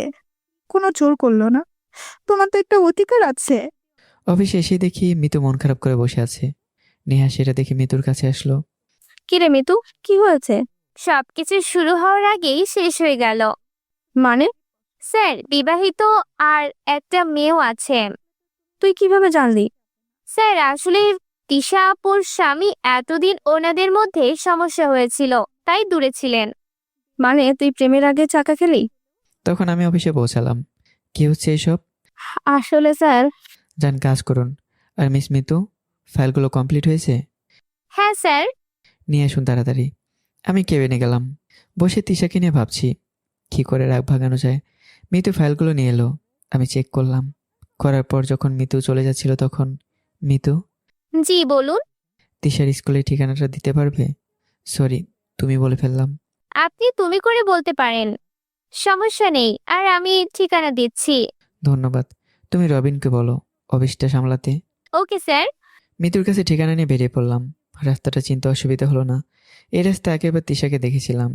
আমি স্কুলের ভেতরে গেলাম, গিয়ে দেখি তিশা একটা ক্লাসে ক্লাস নিচ্ছে, আর লিজা ওই ক্লাসের বাইরে খেলছে। আমাকে দেখে দৌড়ে এলো। বাবা তুমি এখানে? আমার রাজকুমারীকে দেখতে ইচ্ছে হচ্ছিল, তাই চলে এলাম। এই নাও তোমার চকলেট। তুমি জানো চকলেট আমার পছন্দ। হ্যাঁ, আমার মামনির পছন্দ আমি জানবো না তো কে জানবে? জানো তোমার আম্মু চকলেট অনেক পছন্দ করতো। তাই? হ্যাঁ মামনি, চলো তোমার আম্মুর সাথে দেখা করে আসি। যেও না, আম্মু অনেক রেগে আছে। কেন? জানি না, ওই দেখো আম্মু ওদের শাস্তি দিচ্ছে, মানে আম্মু রেগে আছে। সত্যি রেগে আছে, কারণ ওই ক্লাসের কয়েকজন দাঁড় করিয়ে রেখেছে। তাই ওখানে না গিয়ে হেডমাস্টারের ওখানে গেলাম। ওখানে গিয়ে আমার পরিচয় দিলাম, আর তিশাকে ডেকে দিতে বললাম। শুধু নাম বলতে নিষেধ করলাম, কারণ নাম বললেও আসবে না। আমি ওয়েটিং রুমে বসে আছি। কিছুক্ষণ পরে তিশা এলো। তিশা আমাকে দেখেনি, কারণ আমি অন্যদিকে ঘুরে দাঁড়িয়ে আছি। হ্যালো, আমি ঘুরলাম। তুমি হ্যাঁ, তোমাকে দেখতে এলাম। এখানে কেন এসেছেন? তিশা, একটু আগে তুমি করে বললে আর এখন আপনি। আমার ইচ্ছে হয়েছে তাই বলছি। এসব কথা বাদ দাও, আর আমার কথাটা শোনো। কি শুনবো? সেদিন যা হয়েছিল সব মিথ্যা ছিল। কি মিথ্যা? সেদিন যা হয়েছিল? হ্যাঁ, সব মিথ্যা ছিল। তাই এখানে কি করতে এসেছো? তোমাকে ফিরিয়ে নিয়ে যেতে। আমি ফিরে যাব না। তিশা, সেদিন যা হয়েছিল তুমি জানো না? সবকিছু হয়েছিল আমাদের আলাদা করার জন্য। আমি আর কিছুই শুনতে চাই না। প্লিজ একবার শোনো। না, আমি কিচ্ছু শুনবো না। আর যদি বেশি বাড়াবাড়ি করেন তাহলে কিন্তু আমি এখান থেকে চলে যাব। ওকে, ওটা বাদ দাও। তুমি তো বলেছিলে যদি কখনো তোমার প্রয়োজন হয় তোমাকে ডাকতে। আজ তোমাকে আমার দরকার। আপনি যাবেন নাকি আমি সিকিউরিটি ডাকবো? কাউকে ডাকতে হবে না, আমি যাচ্ছি। আর এখন আমার কথা শুনছো না? একদিন এটার জন্য আফসোস করবে। যা হয়েছিল সব মিথ্যা ছিল। আসি। আমি চলে এলাম। তিশাকে কিছুতেই বোঝাতে পারছি না, অনেক অভিমান করে আছে। কি করে তার অভিমান ভাঙাবো তাই ভেবে পাচ্ছি না। আজ তো চাচুর আসার কথা। আজ কিছু ভালো লাগছে না, অফিসে যাব না তাই। তাই গাড়ি নিয়ে বাসার জন্য বেরিয়ে পড়লাম। গাড়ি নিয়ে বাসায় ফিরছিলাম, তখন ফোন এলো। দেখি চাচু ফোন করেছে। হ্যালো চাচু। আবির, আমরা এসে গেছি। তোমার সাথে আর কি এসেছে? তোর চাচিও এসেছে। ও, তোমরা ওয়েট করে আমি আসছি। চাচা চাচিকে আনার জন্য ট্রেন স্টেশনে গেলাম। চাচি এখন তার ভুল বুঝতে পেরেছে, এই জন্য রোজ কাঁদে। সেটা কিন্তু 5 বছর আগে বুঝতে পারলে এতগুলো সময় হারিয়ে যেত না। আমি গিয়ে পৌঁছালাম। চাচু কেমন আছো? ভালো, তুই কেমন আছিস? এতদিন ছিলাম না, কিন্তু এখন ভালো আছি, কারণ তিশাকে পেয়ে গেছি। তিশা এখন কোথায়? চাচা চাচির দিকে রাগীভাবে তাকালো। চাচা আজও চাচিকে ক্ষমা করেনি। চাচু, চলো গাড়িতে সব বলি। গাড়ি চলতে থাকলো। তিশার সাথে সব ঠিক হয়ে গেছে? না চাচু, ও এখন অভিমান করে আছে। তুই সবকিছু বলেছিস? না, বলতে পারিনি। তুমি তো ওকে জানো, যখন রাগ করে তখন কারো কথা শোনে না। তা ঠিক। আর আমার নাতনি? ওর সাথে বিকালে দেখা করাবো। এখন নয় কেন? তোমার মেয়ে আমাকে বেশিক্ষণ দেখা করতে দেয় না। তোমাদের দেবে কিনা জানি না। একদম ঠিক বলেছিস। চাচা চাচিকে নিয়ে বাসায় এলাম। বাসায় বেরিয়ে চাচা চাচিকে ফ্রেশ হতে বলে আমি খাবারের ব্যবস্থা করলাম। সবাই একসাথে খাবার খেলাম। এখন চাচা চাচিকে লিজার সাথে দেখা করাতে হবে, কিন্তু কিভাবে করাবো তাই ভেবে পাচ্ছি না। পরে মিতুর কথা মনে হলো, একমাত্র এই পারি লিজাকে নিয়ে আসতে, তাই ওকে ফোন দিলাম। Hello sir. তুমি এখন কোথায়? অফিসে। আজ তোমার ছুটি, শুধু একটা কাজ করতে হবে। কিন্তু অনেক কাজ আছে যে। সেটা অন্যজনকে করতে বলো, আর বলো যে আমি করতে বলেছি। আচ্ছা স্যার, কাজটা কি কোনো? তুমি বাসায় ফিরে লিজাকে নিয়ে আমার বাসায় এসো। কোন স্যার? লিজা নানা নানি ওকে দেখবে। ওকে কি করে নিয়ে আসবো? তিশা আপু কি নিয়ে আসতে দেবে? তুমি বলবে জিসান আর লিজাকে নিয়ে ঘুরতে বের হবো, তাই বলে এখানে নিয়ে আসবে। ওকে স্যার, আমি দেখছি। চাচা চাচির সাথে লিজাকে দেখা করাতে পারলে ভালো হবে। আরো ভালো হবে যখন তিশার সাথে দেখা করাতে পারবো। বিকেলের দিকে লিজাকে নিয়ে আসলো। বিকেলে বসে চাচুর সাথে গল্প করছিলাম, তখন কলিং বেল বেজে উঠলো। দরজা খুলে দেখে লিজাকে নিয়ে এসেছে। লিজা এসে কোলে উঠেই, বাবা তুমি কেমন আছো? এতক্ষণ ভালো ছিলাম না, কিন্তু এখন আমার মামনি এসেছে, এখন ভালো আছি। আচ্ছা, এটা কে? এরা তোমার নানা আর নানি। ও নানা নানির কাছে গেল। লিজাকে পেয়ে ওনারা ভীষণ খুশি। আমি মিতুর সাথে পরিচয় করে দিলাম। ওরা গল্প করতে ব্যস্ত। আর চাচাকে বেশি খুশি দেখতে পাচ্ছি। লিজাকে পেয়ে অনেক খুশি। কিছু সময় থাকার পর মিতু লিজাকে নিয়ে চলে গেল। লিজা যেতে চাচ্ছিল না, কিন্তু যতদিন তিশার অভিমান ভাঙাতে না পারি, লিজাকে বলে দিয়েছি ওর মাকে না বলতে যে ও আমার কাছে এসেছিল। রাতে সবাই একসাথে খেলাম। কাল বাবা মা আসবে, তাদের নিয়ে যেতে হবে। তিশা লিজাকে ঘুম পাড়াচ্ছে। আচ্ছা আম্মু, তুমি বাবার উপর কেন রাগ করে আছো? তোমার বাবা আমাকে কষ্ট দিয়েছিল আর সরি বলেনি তাই। যদি বাবা সরি বলে তাহলে মাফ করে দিবে? তাহলে আমরা একসাথে থাকতে পারবো? হ্যাঁ। আম্মু, আমার যেমন বাবা আছে তোমারও বাবা আছে না? হ্যাঁ আছে। তাহলে কোথায়? আমাকে নিয়ে যাবে না? হ্যাঁ যাব। তোমার বাবা মা আমার কি হয়? তোমার নানা নানি। জিসানের মতো? হ্যাঁ। আচ্ছা এখন ঘুমাও, কাল তো তাড়াতাড়ি উঠতে হবে। হ্যাঁ, কাল তো বলতে গিয়ে থেমে গেল, কারণ আমি লিজাকে মানা করেছি বলতে যে কাল ওর দাদু দাদিমা আসবে। তখন তিশা জিজ্ঞাসা করলো কাল কি। ঘুমাও তো আম্মু। পরের দিন মা বাবা এসে পড়েছে, তাই মা বাবাকে আনার জন্য গেলাম। গিয়ে দেখি মা বাবা এসে পৌঁছেছে। কেমন আছিস? অনেক ভালো। তিশা কোথায়? মা, তুমি তো তোমার বৌমাকে জানো, কারো কথা শোনে না। এখনো কিছু ঠিক হয়নি। আমরা এসে গেছি, সব ঠিক করে দেব। তোমাদের কথা শুনবে, আমার কথা তো শুনতেই চায় না। না, চল এখনই। না বাবা, তিশা এখন স্কুলে আছে। স্কুলে? কোন? তিশা এখানে একটা চাকরি করে। আগে বাসায় চলো, ফ্রেশ হয়ে নাও, তারপর যা করার করো। হ্যাঁ চল। মা বাবাকে নিয়ে বাসায় চলে এলাম। সবাই একসাথে বসে গল্প করছে। আজই যাবে সবাই তিশার ওখানে, তিশাকে সব সত্যি কথা বলতে। আর আমি জানি তিশা মা বাবার কথা অমান্য করতে পারবে না। তারপর সব ঠিক হয়ে যাবে আগের মতো। সন্ধ্যায় সবাইকে নিয়ে তিশার ওখানে যাচ্ছি। ওখানে পৌঁছানোর পর সবাইকে ভেতরে যেতে বললাম, শুধু আমি গেলাম না। বাবা বারবার যেতে বলল, কিন্তু সাহস হলো না। এখন শুধু অপেক্ষা, কি হয় জানি না, কি হবে। সবাই ভেতরে গেল, কিন্তু আমার যাওয়ার সাহস হলো না। জানি না ভেতরে কি হবে, কিন্তু যা হবে তা ভালোর জন্যই হবে। অনেকক্ষণ ধরে বসে আছি, ভেতরে কি চলছে কিছুই জানতে পারছি না। কিছুক্ষণ পর বাবার ফোন এলো, ফোনটা ধরলাম। হ্যালো বাবা। হ্যাঁ, উপরে আয়। তিশাকে সবকিছু বলেছো? তুই আগে উপরে আয়, তারপর বুঝাচ্ছি। আসলে বুঝতে পারবি। বুকে অসীম সাহস নিয়ে যাচ্ছি, তবুও ভয় হচ্ছে। অবশেষে সব বাধা দূর করে পৌঁছালাম। ভেতরে গিয়ে দেখি সবাই বসে আছে। তিশা কিছুটা কেঁদেছে মনে হলো, হয়তো সবাইকে ফিরে পাওয়ার জন্য, নাকি অন্য কোনো কারণ, সেটা আমার জানা নেই। আমি যেতেই নে, তোর অপরাধী তোর সামনে, তুই বিচার কর। তিশা আমার দিকে এগিয়ে আসছে। আমার ভয় করছে। মনে মনে বলছি, মা, কার কাছে তোমার এই ছোট ছেলেকে ছেড়ে দিলে? আমার 12টা বাজিয়ে দেবে। এখন তিশার চোখ দেখে মনে হলো অনেক রেগে আছে। চোখ দিয়ে অগ্নিগিরির মতো লাভা বেরোচ্ছে, যা আমাকে পুড়িয়ে দেবে। তিশা এসে আমার হাতটা ধরলো, টানতে টানতে বেডরুমে নিয়ে গেল। আসার সময় দেখলাম আমার রাজকুমারীটা তার নানা নানি দাদা দাদিকে পেয়ে ভীষণ খুশি। কিন্তু আমার কি হবে তাই ভাবছি। তিশা বেডরুমে নিয়ে এসেই দরজা বন্ধ করে দিল। দরজা বন্ধ করে আমার কাছে এসেই একটা মিষ্টি থাপ্পড় দিল। মারলে কেন? আগে বলিসনি কেন? কি বলিনি? যা ছিল সব মিথ্যা ছিল। তোমাকে অনেকবার বলার চেষ্টা করেছি, কিন্তু তুমি কখন আমার কথা শুনতেই চাওনি। আজ থেকে শুনবো। 5 বছর আগে শুনলে এত কষ্ট পেতে হতো না।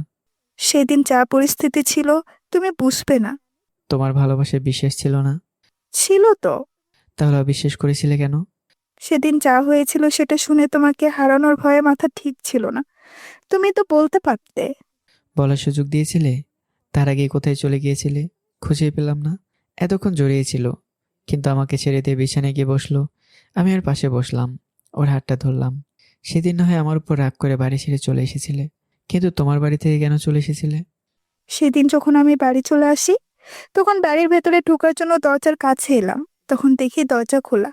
আমি ভেতরে ঢুকে যাই, তখন মার গলার সাথে আরেকটা গলা শুনতে পাই। সেটা কে দেখার জন্য কিছুটা এগিয়ে যাই, গিয়ে দেখি সোফায় মা বসে আছে আর সাথে মিম, আর বলছে, ধন্যবাদ আন্টি, আপনি যদি সাহায্য না করতেন তাহলে আবিরকে আমি নিজের করে পেতাম না।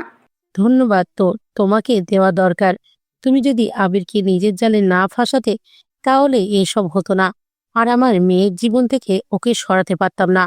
আমি চাইছিলাম আমার মেয়ের বিয়ে আমার বান্ধবীর ছেলের সাথে দিতে, কিন্তু তিশার বাবা তার ভাইপোর সাথে বিয়ে দিয়ে দিল। আজ আসি তাহলে। হ্যাঁ, ওকে। তারপর তিশা বলল, যখন সে জানতে পারলো তার মা মিমকে সাহায্য করেছে, তখন সে আর সহ্য করতে পারেনি। তাই সে বাড়ি ছেড়ে চলে আসে, ফিরে এলো বর্তমানে। আমি বুঝতে পারিনি মিমের দেখানো রিপোর্টটা মিথ্যা ছিল। মিম বলেছিল ওর পেটে তোমার সন্তান। ও বলল, আর তুমি বিশ্বাস করে নিলে? আমি তোমাকে কথা দিয়েছিলাম কেউ আমাকে তোমার কাছ থেকে কেড়ে নিতে পারবে না, সেটা ভুলে গেলে? আমি বুঝতে পারিনি, প্লিজ আমাকে ক্ষমা করে দাও। না, তোমাকে ক্ষমা করব না। তোমার জন্য অনেক কষ্ট পেয়েছি।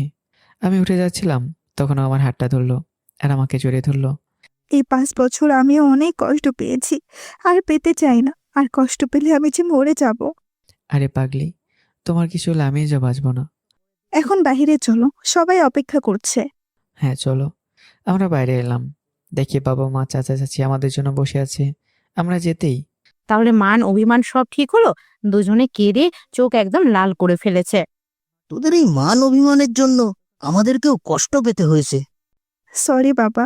আজ থেকে আমরা আবার আগের মতো থাকবো আর পরশু ফিরে যাব। বাবা, যাওয়া সম্ভব নয়। কেন? সমস্যা কোথায়? আসলে আমি যে কাজের জন্য এসেছিলাম সেটা শেষ করতে আরো কয়েকদিন সময় লাগবে। আর তিশারও স্কুল আছে, এখান থেকে বদলি হতে সময় লাগবে। হ্যাঁ মা, কিন্তু আমি ভাবছি চাকরিটা ছেড়ে দিব। কেন? এতদিন তুমি ছিলে না, নিজের চলার জন্য চাকরিটা করতাম। কিন্তু এখন তুমি আছো, তুমি চাকরি করো, তাহলে আমি করব কেন? তাহলে তুমি কি করবে?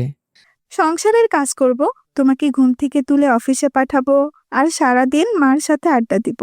ঠিক বলেছিস, অনেক দিন ধরে শাশুড়ি বৌমা মিলে আড্ডা দেই না, এখন থেকে রোজ দিব। যাক, স্কুলে ছোট ছোট বাচ্চাগুলো তোমার পানিশমেন্ট থেকে বেঁচে যাবে। কি বললে তুমি? তুমি যেভাবে তোমার শিক্ষার্থীদের দাঁড় করিয়ে রাখো ক্লাসে, সেটা থেকে বেঁচে যাবে। তোমাকে আমি? অনেকদিন পরে এক হয়ে আবার ঝগড়া, এখন বন্ধ করে সব।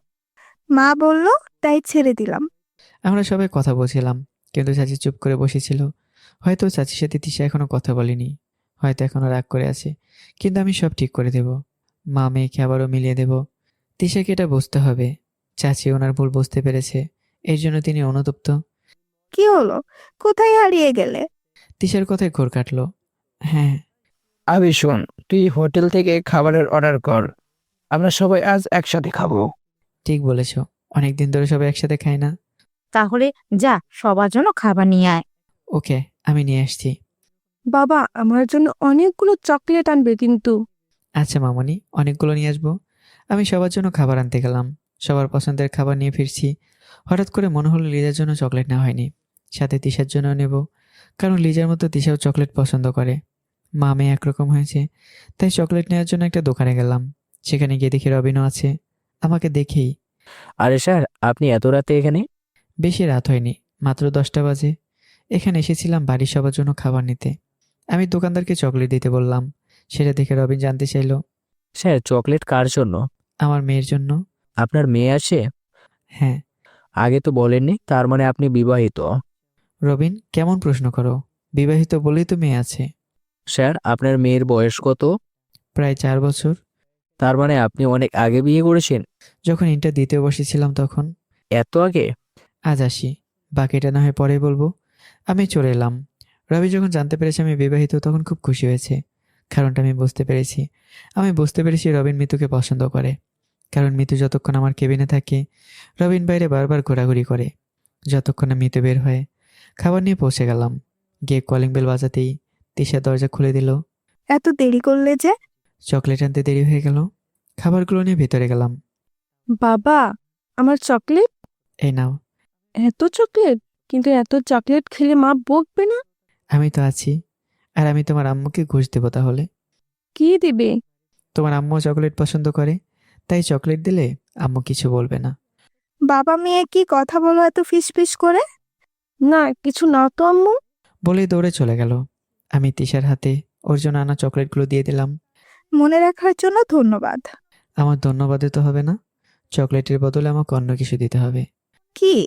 জাগে রোজ সকালে একটা করে দিতে। তুমি না, চলো, সবাই বসে আছে। সবাই একসাথে খেলাম। খাওয়ার পর সবাই খুব ক্লান্ত, ঘুমিয়ে পড়া দরকার। কিন্তু তিশার ফ্ল্যাটে বেডরুম মাত্র 2টা, তাই মা বাবা আর চাচা চাচি আমার ফ্ল্যাটে চলে গেল। আজ অনেক সময় পর আমরা একসাথে হয়েছি। লিজা ঘুমিয়ে গেছে। ওকে বিছানায় শুয়ে আমরা বারান্দায় বেলকনিতে বসে আছি বলে ভুল হবে। বেলকনিতে থাকার বসার জন্য যে জায়গাটা, সেটাই আরামে ঘুমানো যাবে, তাই আমি কিছুটা শুয়ে আছি আর তিশা আমার বুকের উপর মাথা রেখে শুয়ে আছে। আমরা গল্প করছি। তুমি চাচিকে এখনো মাফ করতে পারোনি? যা হয়েছিল সব তো মার জন্য হয়েছিল। যা হয়েছে সব আমাদের ভাগ্যে ছিল। চাচি ওনার কাছে অনুতপ্ত। তুমি চলে আসার পর উনি অনেক কেঁদেছে। প্লিজ ওনাকে মাফ করে দাও। ওকে, ভাববো। ভাবলে হবে না। তুমি খেয়াল করেছো এখানে আসার পর চাচি একটা কথাও বলেনি তুমি কাল সকালে ওনার সাথে কথা বলবে? ওকে। যদি এটা জানতে না পারতে যে আমি নির্দোষ, তাহলে কি বাকি জীবনটা আমাকে ঘৃণা করতে? আমি তোমাকে কখনো ঘৃণা করিনি, আর না করব। তাহলে সেদিন চলে এলে যে? আমি চেয়েছি তুমি সবসময় ভালো থাকো। যখন বুঝতে পারলাম তুমি মিমের সাথে ভালো থাকবে, তাই তো চলে এসেছিলাম। তুমি কি করে ভাবলে যে তোমাকে ছাড়া আমি ভালো থাকবো? সরি, আর হবে না। হতে দিলে তো। এখন যদি বাড়ি থেকে বেরোতে চাও তাহলে বেঁধে রাখবো। তাই করো। জানো তো, রাগ হলে মাথা ঠিক থাকে না। এর জন্য কত সময় নষ্ট হয়ে গেল। জানো, এতগুলো সময় তোমাকে কত খুঁজেছি। যখন অফিস থেকে সিলেটে আসার কথা হলো, তখন মনে হলো এখানেই তোমাকে পাবো। কি করে? তোমার মনে আছে তুমি বলেছিলে সিলেটের চা বাগান দেখার তোমার খুব ইচ্ছা? হ্যাঁ। তখনই মনে হলো এখানে তোমাকে পেতে পারি। আর দেখো, এখানেই পেয়ে গেলাম। অনেক রাত হয়ে গেছে, ঘুমাতে হবে। ঠিক বলেছ। অনেকদিন ধরে তোমার বুকে মাথা রেখে ঘুমাই না, আজ ঘুমাবো। তারপর ঘুমিয়ে গেলাম। সকালবেলা ঘুম ভাঙলো। সবাই আবার এলো। অনেক মজা করছে, কিন্তু চাচি এক জায়গায় বসে আছে। আমি তিশাকে চাচির কাছে নিয়ে গেলাম। তিশা চাচির মাঝের অভিমানের পালাটাও শেষ করে দিলাম। একজন আরেকজনকে জড়িয়ে ধরে অনেক কাঁদলো। মামির মাঝে অভিমানের পালাটা শেষ হলো। অফিস থেকে ছুটি নিয়েছিলাম পরিবারের সবার সাথে একসাথে মজা করার জন্য। আমাদের সাথে মিতুর পরিবারও যোগ দিয়েছিল। বিকেলে আমি আর তিশা ঘুরতে বেরিয়েছি। লিজা আসেনি, ওর দাদু দাদি আর নানা নানির কাছে আছে। লিজা এখন ওদের পেয়ে আমাকে তিশাকে প্রায় ভুলে গেছে। সন্ধ্যায় বাসায় ফিরে এলাম। আজ আমি আর তিশা একসাথে। লিজা ওর দাদা দাদির কাছে ঘুমিয়েছে। অনেকদিন পর তিশা আর আমি একসাথে সময় কাটাচ্ছি। কিন্তু তিশা আমার উপর রাগ করেছে। কিছুতেই বুঝতে পারছি না। বেলকনিতে দাঁড়িয়েছিল। আমি ওকে গিয়ে পিছন থেকে জড়িয়ে ধরলাম। কি হয়েছে তোমার? কিচ্ছু হয়নি। কিছু তো হয়েছে নিশ্চয়ই, নয়তো তুমি রাগ করতে পারো না। তুমি মিতুকে শাড়ি গিফট করেছিলে না? হ্যাঁ তো। সে তো তোমার প্রেমে হাবুডুবু খাচ্ছে। মানে কেন? তুমি যে মিতুর বস ছিলে সেটা আমি জানতাম না। মিতু বলেছিল ওর বস খুব রাগী, তার জন্য আমি বুদ্ধি দিয়েছিলাম বসকে ওর প্রেমে ফেলতে, তাহলে ও বেঁচে যাবে। কিন্তু তুমি ছাড়া আজ পর্যন্ত কারো প্রেমে পড়িনি। সত্যি তো? হ্যাঁ, কিন্তু মিতু মেয়েটা দেখতে অনেক সুন্দর। কি বললে? যদি কোনো মেয়ের দিকে তাকাও তাহলে চোখ তুলে নেব। তাহলে তুমি আইডিয়াটা কেন দিয়েছিলে? আমি জানতাম না কি ওটা তুমি ছিলে। ও তাই? চলো ঘুমিয়ে যাই। আজ ঘুমাতে ইচ্ছে হচ্ছে না। তাহলে কি করবে? এত বছর পরে তোমাকে বোঝাতে হবে? বুঝিয়ে দিলে ভালো হয়। তাহলে বুঝিয়ে দেই। তিশাকে কোলে তুলে নিলাম, বিছানায় শুয়ে দিলাম। আর তারপর সকাল হয়ে গেছে। সকালবেলা তিশার ডাকে ঘুম থেকে উঠলাম। আজ মা বাবা চাচা চাচি চলে যাবে, আমরা কয়েকদিন পর যাব। তাই সবাইকে ট্রেনে তুলে দিয়ে তিশা আর লিজাকে স্কুলে নামিয়ে দিয়ে আমি অফিসে চলে গেলাম। অফিসের কাজ করছি। একটা প্রয়োজনে আমি রবিনের কেবিনে যাচ্ছি। কেবিনে ঢোকার সময় দেখলাম রবিন প্রপোজ করার রিহার্সেল করছে। মিস্টার রবিন, এভাবে রিহার্সেল না করে মিস মিতুকে সরাসরি বলে দিন। স্যার, আপনি? হ্যাঁ, আপনার কাছে প্রয়োজন ছিল, তাই আপনার কেবিনে আসলাম। আমাকে ডাকলেই পারতেন, আমি আপনার কেবিনে আসতাম। আমি যা বলছি তাই করেন। কি স্যার? ওই মিস মিতুকে আপনার মনের কথা বলে দিন, যা অনেক দিন ধরে বলার চেষ্টা করছেন। না স্যার, ওইসব কিছুই না। মিস্টার রবিন, আমি এই সময় পার করে এসেছি, তাই অন্যের হাবভাব দেখলেই বুঝতে পারি। সত্যি বলে দিব। হ্যাঁ, বলে দিন, দেরি হয়ে গেলে পস্তাতে হবে। কিন্তু স্যার, আপনাকে দেখে আগে রাগী মনে করেছিলাম, কিন্তু আপনি তো বেশ মিশুক। আমি কাজে ফাঁকি দিলে রাগ দেখাই, না দিলে নয়। আপনাকে যে কাজ দিয়েছিলাম পুরো করেছেন। হ্যাঁ স্যার। ওকে, গুড। এগুলো নিয়ে আসুন। অফিসের কাজ শেষ করে তিশা লিজাকে আনতে গেলাম। সেখানে তিশা আমাকে বাকি টিচারগুলোর সাথে পরিচয় করে দিল। ফেরার সময় লিজা বায়না ধরল করতে যাবে, তাই আমরা একটা পার্কে ঘুরতে গেলাম। আমি আর তিশা গাছের উপরেই বসে আছি। তিশা আমার কাঁধে মাথা রেখে আছে, আর আমাদের মেয়ে লিজা আমার কোলে মাথা রেখে শুয়ে আছে। এই মুহূর্তটাকে খুব এনজয় করছি। জীবন থেকে অনেক সময় চলে গেছে এই মান অভিমান নিয়ে। আর সময় নষ্ট করতে চাই না, বাকি জীবন সবার সাথে কাটিয়ে দিতে চাই। আমরা বসে বসে কথা বলছিলাম, তখন দেখি রবিন আর মিতু পার্কে এসেছে, আর রবিন মিতুকে প্রপোজ করার প্রস্তুতি নিচ্ছে। তিশা চলো। কোথায় যাবে? চলো, গেলেই বুঝতে পারবে। আমরা ওই জায়গায় গেলাম। আমি তিশাকে দেখালাম রবিন মিতুকে প্রপোজ করছে। মৃত্যু মেয়ে যা বেচারা কত কষ্ট করে প্রপোজ করলো। আমাদের দেখেই আপু তুমি? হ্যাঁ, ঘুরতে এসেছিলাম, দেখলাম ছেলেটা তোকে প্রপোজ করছে, তাই দেখতে এলাম। ছেলেটা কে তুমি জানো কিভাবে? স্যার আপনি এইখানে? এইভাবে মানে? এরা আমার অফিসে কাজ করে। তার মানে কতদিন ধরে চলছে এসব? আগে শুরু তো হতে দাও। আমি সাহস না দিলে রবিন আজ বলতেই পারতো না। তার মানে অফিসের কাজ বাদ দিয়ে লাভগুলোর কাজ করছো? আরে না, শুধু ওদেরটা। আর মিতু তোমাকে অনেকদিন ধরে পছন্দ করে, বলার চেষ্টা করেছি কিন্তু বলতে পারিনি, তাই বেচারাকে গ্রহণ করে নাও। রবিনের মিতুর ব্যাপারটা শেষ করে আমরা ফিরে এলাম। কয়েকদিনের মধ্যে সব কাজ শেষ করে নিলাম। তিশা ওর চাকরি থেকে রিজাইন করে দিয়েছে। আমি বলেছিলাম চাকরিটা করতে, কিন্তু করলো না। এবার পাল্লা বাড়ি ফেরার। রবিনের মিতুর বিয়ে ঠিক হয়েছে, খুব তাড়াতাড়ি ওদের বিয়ে। এখানে আবার আসতে হবে ওদের বিয়েতে। মিতুর পরিবারের সবার কাছ থেকে বিদায় নিয়ে চলে এলাম স্টেশনে। আমি ফ্লাইটে যেতে চেয়েছিলাম, কিন্তু তিশার ইচ্ছে ট্রেনে করে যাবে। আমরা পাড়ি দিলাম আসল ঠিকানায়, যেখান থেকে গল্প শুরু হয়েছিল। আমার না কেমন লাগছে। কেমন লাগছে? এই 5 বছর পর বাড়ি ফিরছি, সবকিছু বদলে গেছে। আমি কি মানিয়ে নিতে পারবো? সময়ের সাথে কিছুটা পরিবর্তন তো হবেই, কিন্তু আমাদের বাড়িটা আগের মতোই আছে। আচ্ছা, আমরা এখন কোথায় যাব? গ্রামের বাড়িতে। ওখানে কিছুদিন থাকবো, তারপর শহরে ফিরে আসতে হবে। কেন? আগে তো গ্রামেই থাকতাম। আরে আমার চাকরি আছে না, আর শহরে থাকার জন্য একটা ফ্ল্যাটও কিনেছি, যেমনটা তুমি চেয়েছিলে। ও তাই? তিশা আমার কাঁধে মাথা রেখে ঘুমিয়ে আছে, আর লিজা তো অনেক আগে ঘুমিয়ে গেছে। আজ আমি অনেক খুশি, যা হারিয়েছিলাম সব ফিরে পেয়েছি, আর কিছুই হারাতে দেব না। অনেক সময় পর আমরা স্টেশনে এসে পৌঁছালাম। তিশা আর লিজা কিনে নামলাম। বাড়ির সবাই এসেছে আমাদের নিতে। আমরা সবাই গ্রামের বাড়ির উদ্দেশ্যে রওনা দিলাম। অনেকদিন পর আমিও গ্রামে এলাম। তিশা চলে আসার পর গ্রামে মাত্র 2বার এসেছিলাম, আর আসা হয়নি। বাবা মা আসলেও আমি আসিনি। আমি আমার আগেই মা বাবাকে একটা কথা বলেছিলাম, হয়তো সেটা করে রেখেছে। তিশা জানে না তিশার জন্য সামান্য একটা সারপ্রাইজ অপেক্ষা করছে, হয়তো সেটা দেখলে চমকে যাবে। শুধু সময়ের অপেক্ষা। অবশেষে বাড়িতে পৌঁছালাম। আমরা গাড়ি থেকে নামার পর তিশা চমকে গেল। এইসব কি? বুঝতে পারবে, আগে ভেতরে চলো। বল না। আগে ভেতরে চলো, গেলেই দেখতে পারবে। আমরা ভেতরে গেলাম। তিশা বাড়ির ভেতরে ঢুকে অবাক হয়ে গেল।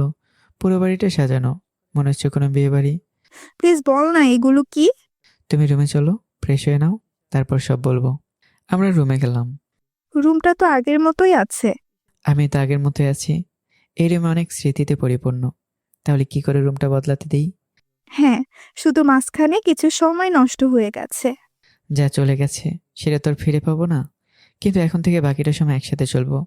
এখন এইসব থাক, আগে ফ্রেশ হয়ে নাও। আমরা ফ্রেশ হয়ে নিলাম। তারপর তিশাকে নিয়ে রুমের বাইরে এলাম, সেখানে সবাই অপেক্ষা করছে। তিশা, তুমি এতক্ষণ জানতে চাইলে না এইসব কি? হ্যাঁ। আজ কত তারিখ তোমার মনে আছে? তিশা আমার দিকে তাকালো। তুমি মনে হয় ভুলেই গেছো। মন খারাপ হয়ে গেল। তিশা কিভাবে আমাদের বিবাহবার্ষিকী বলতে পারে? তিশা আমার দিকে এগিয়ে এলো, আমার হাতটা ধরলো।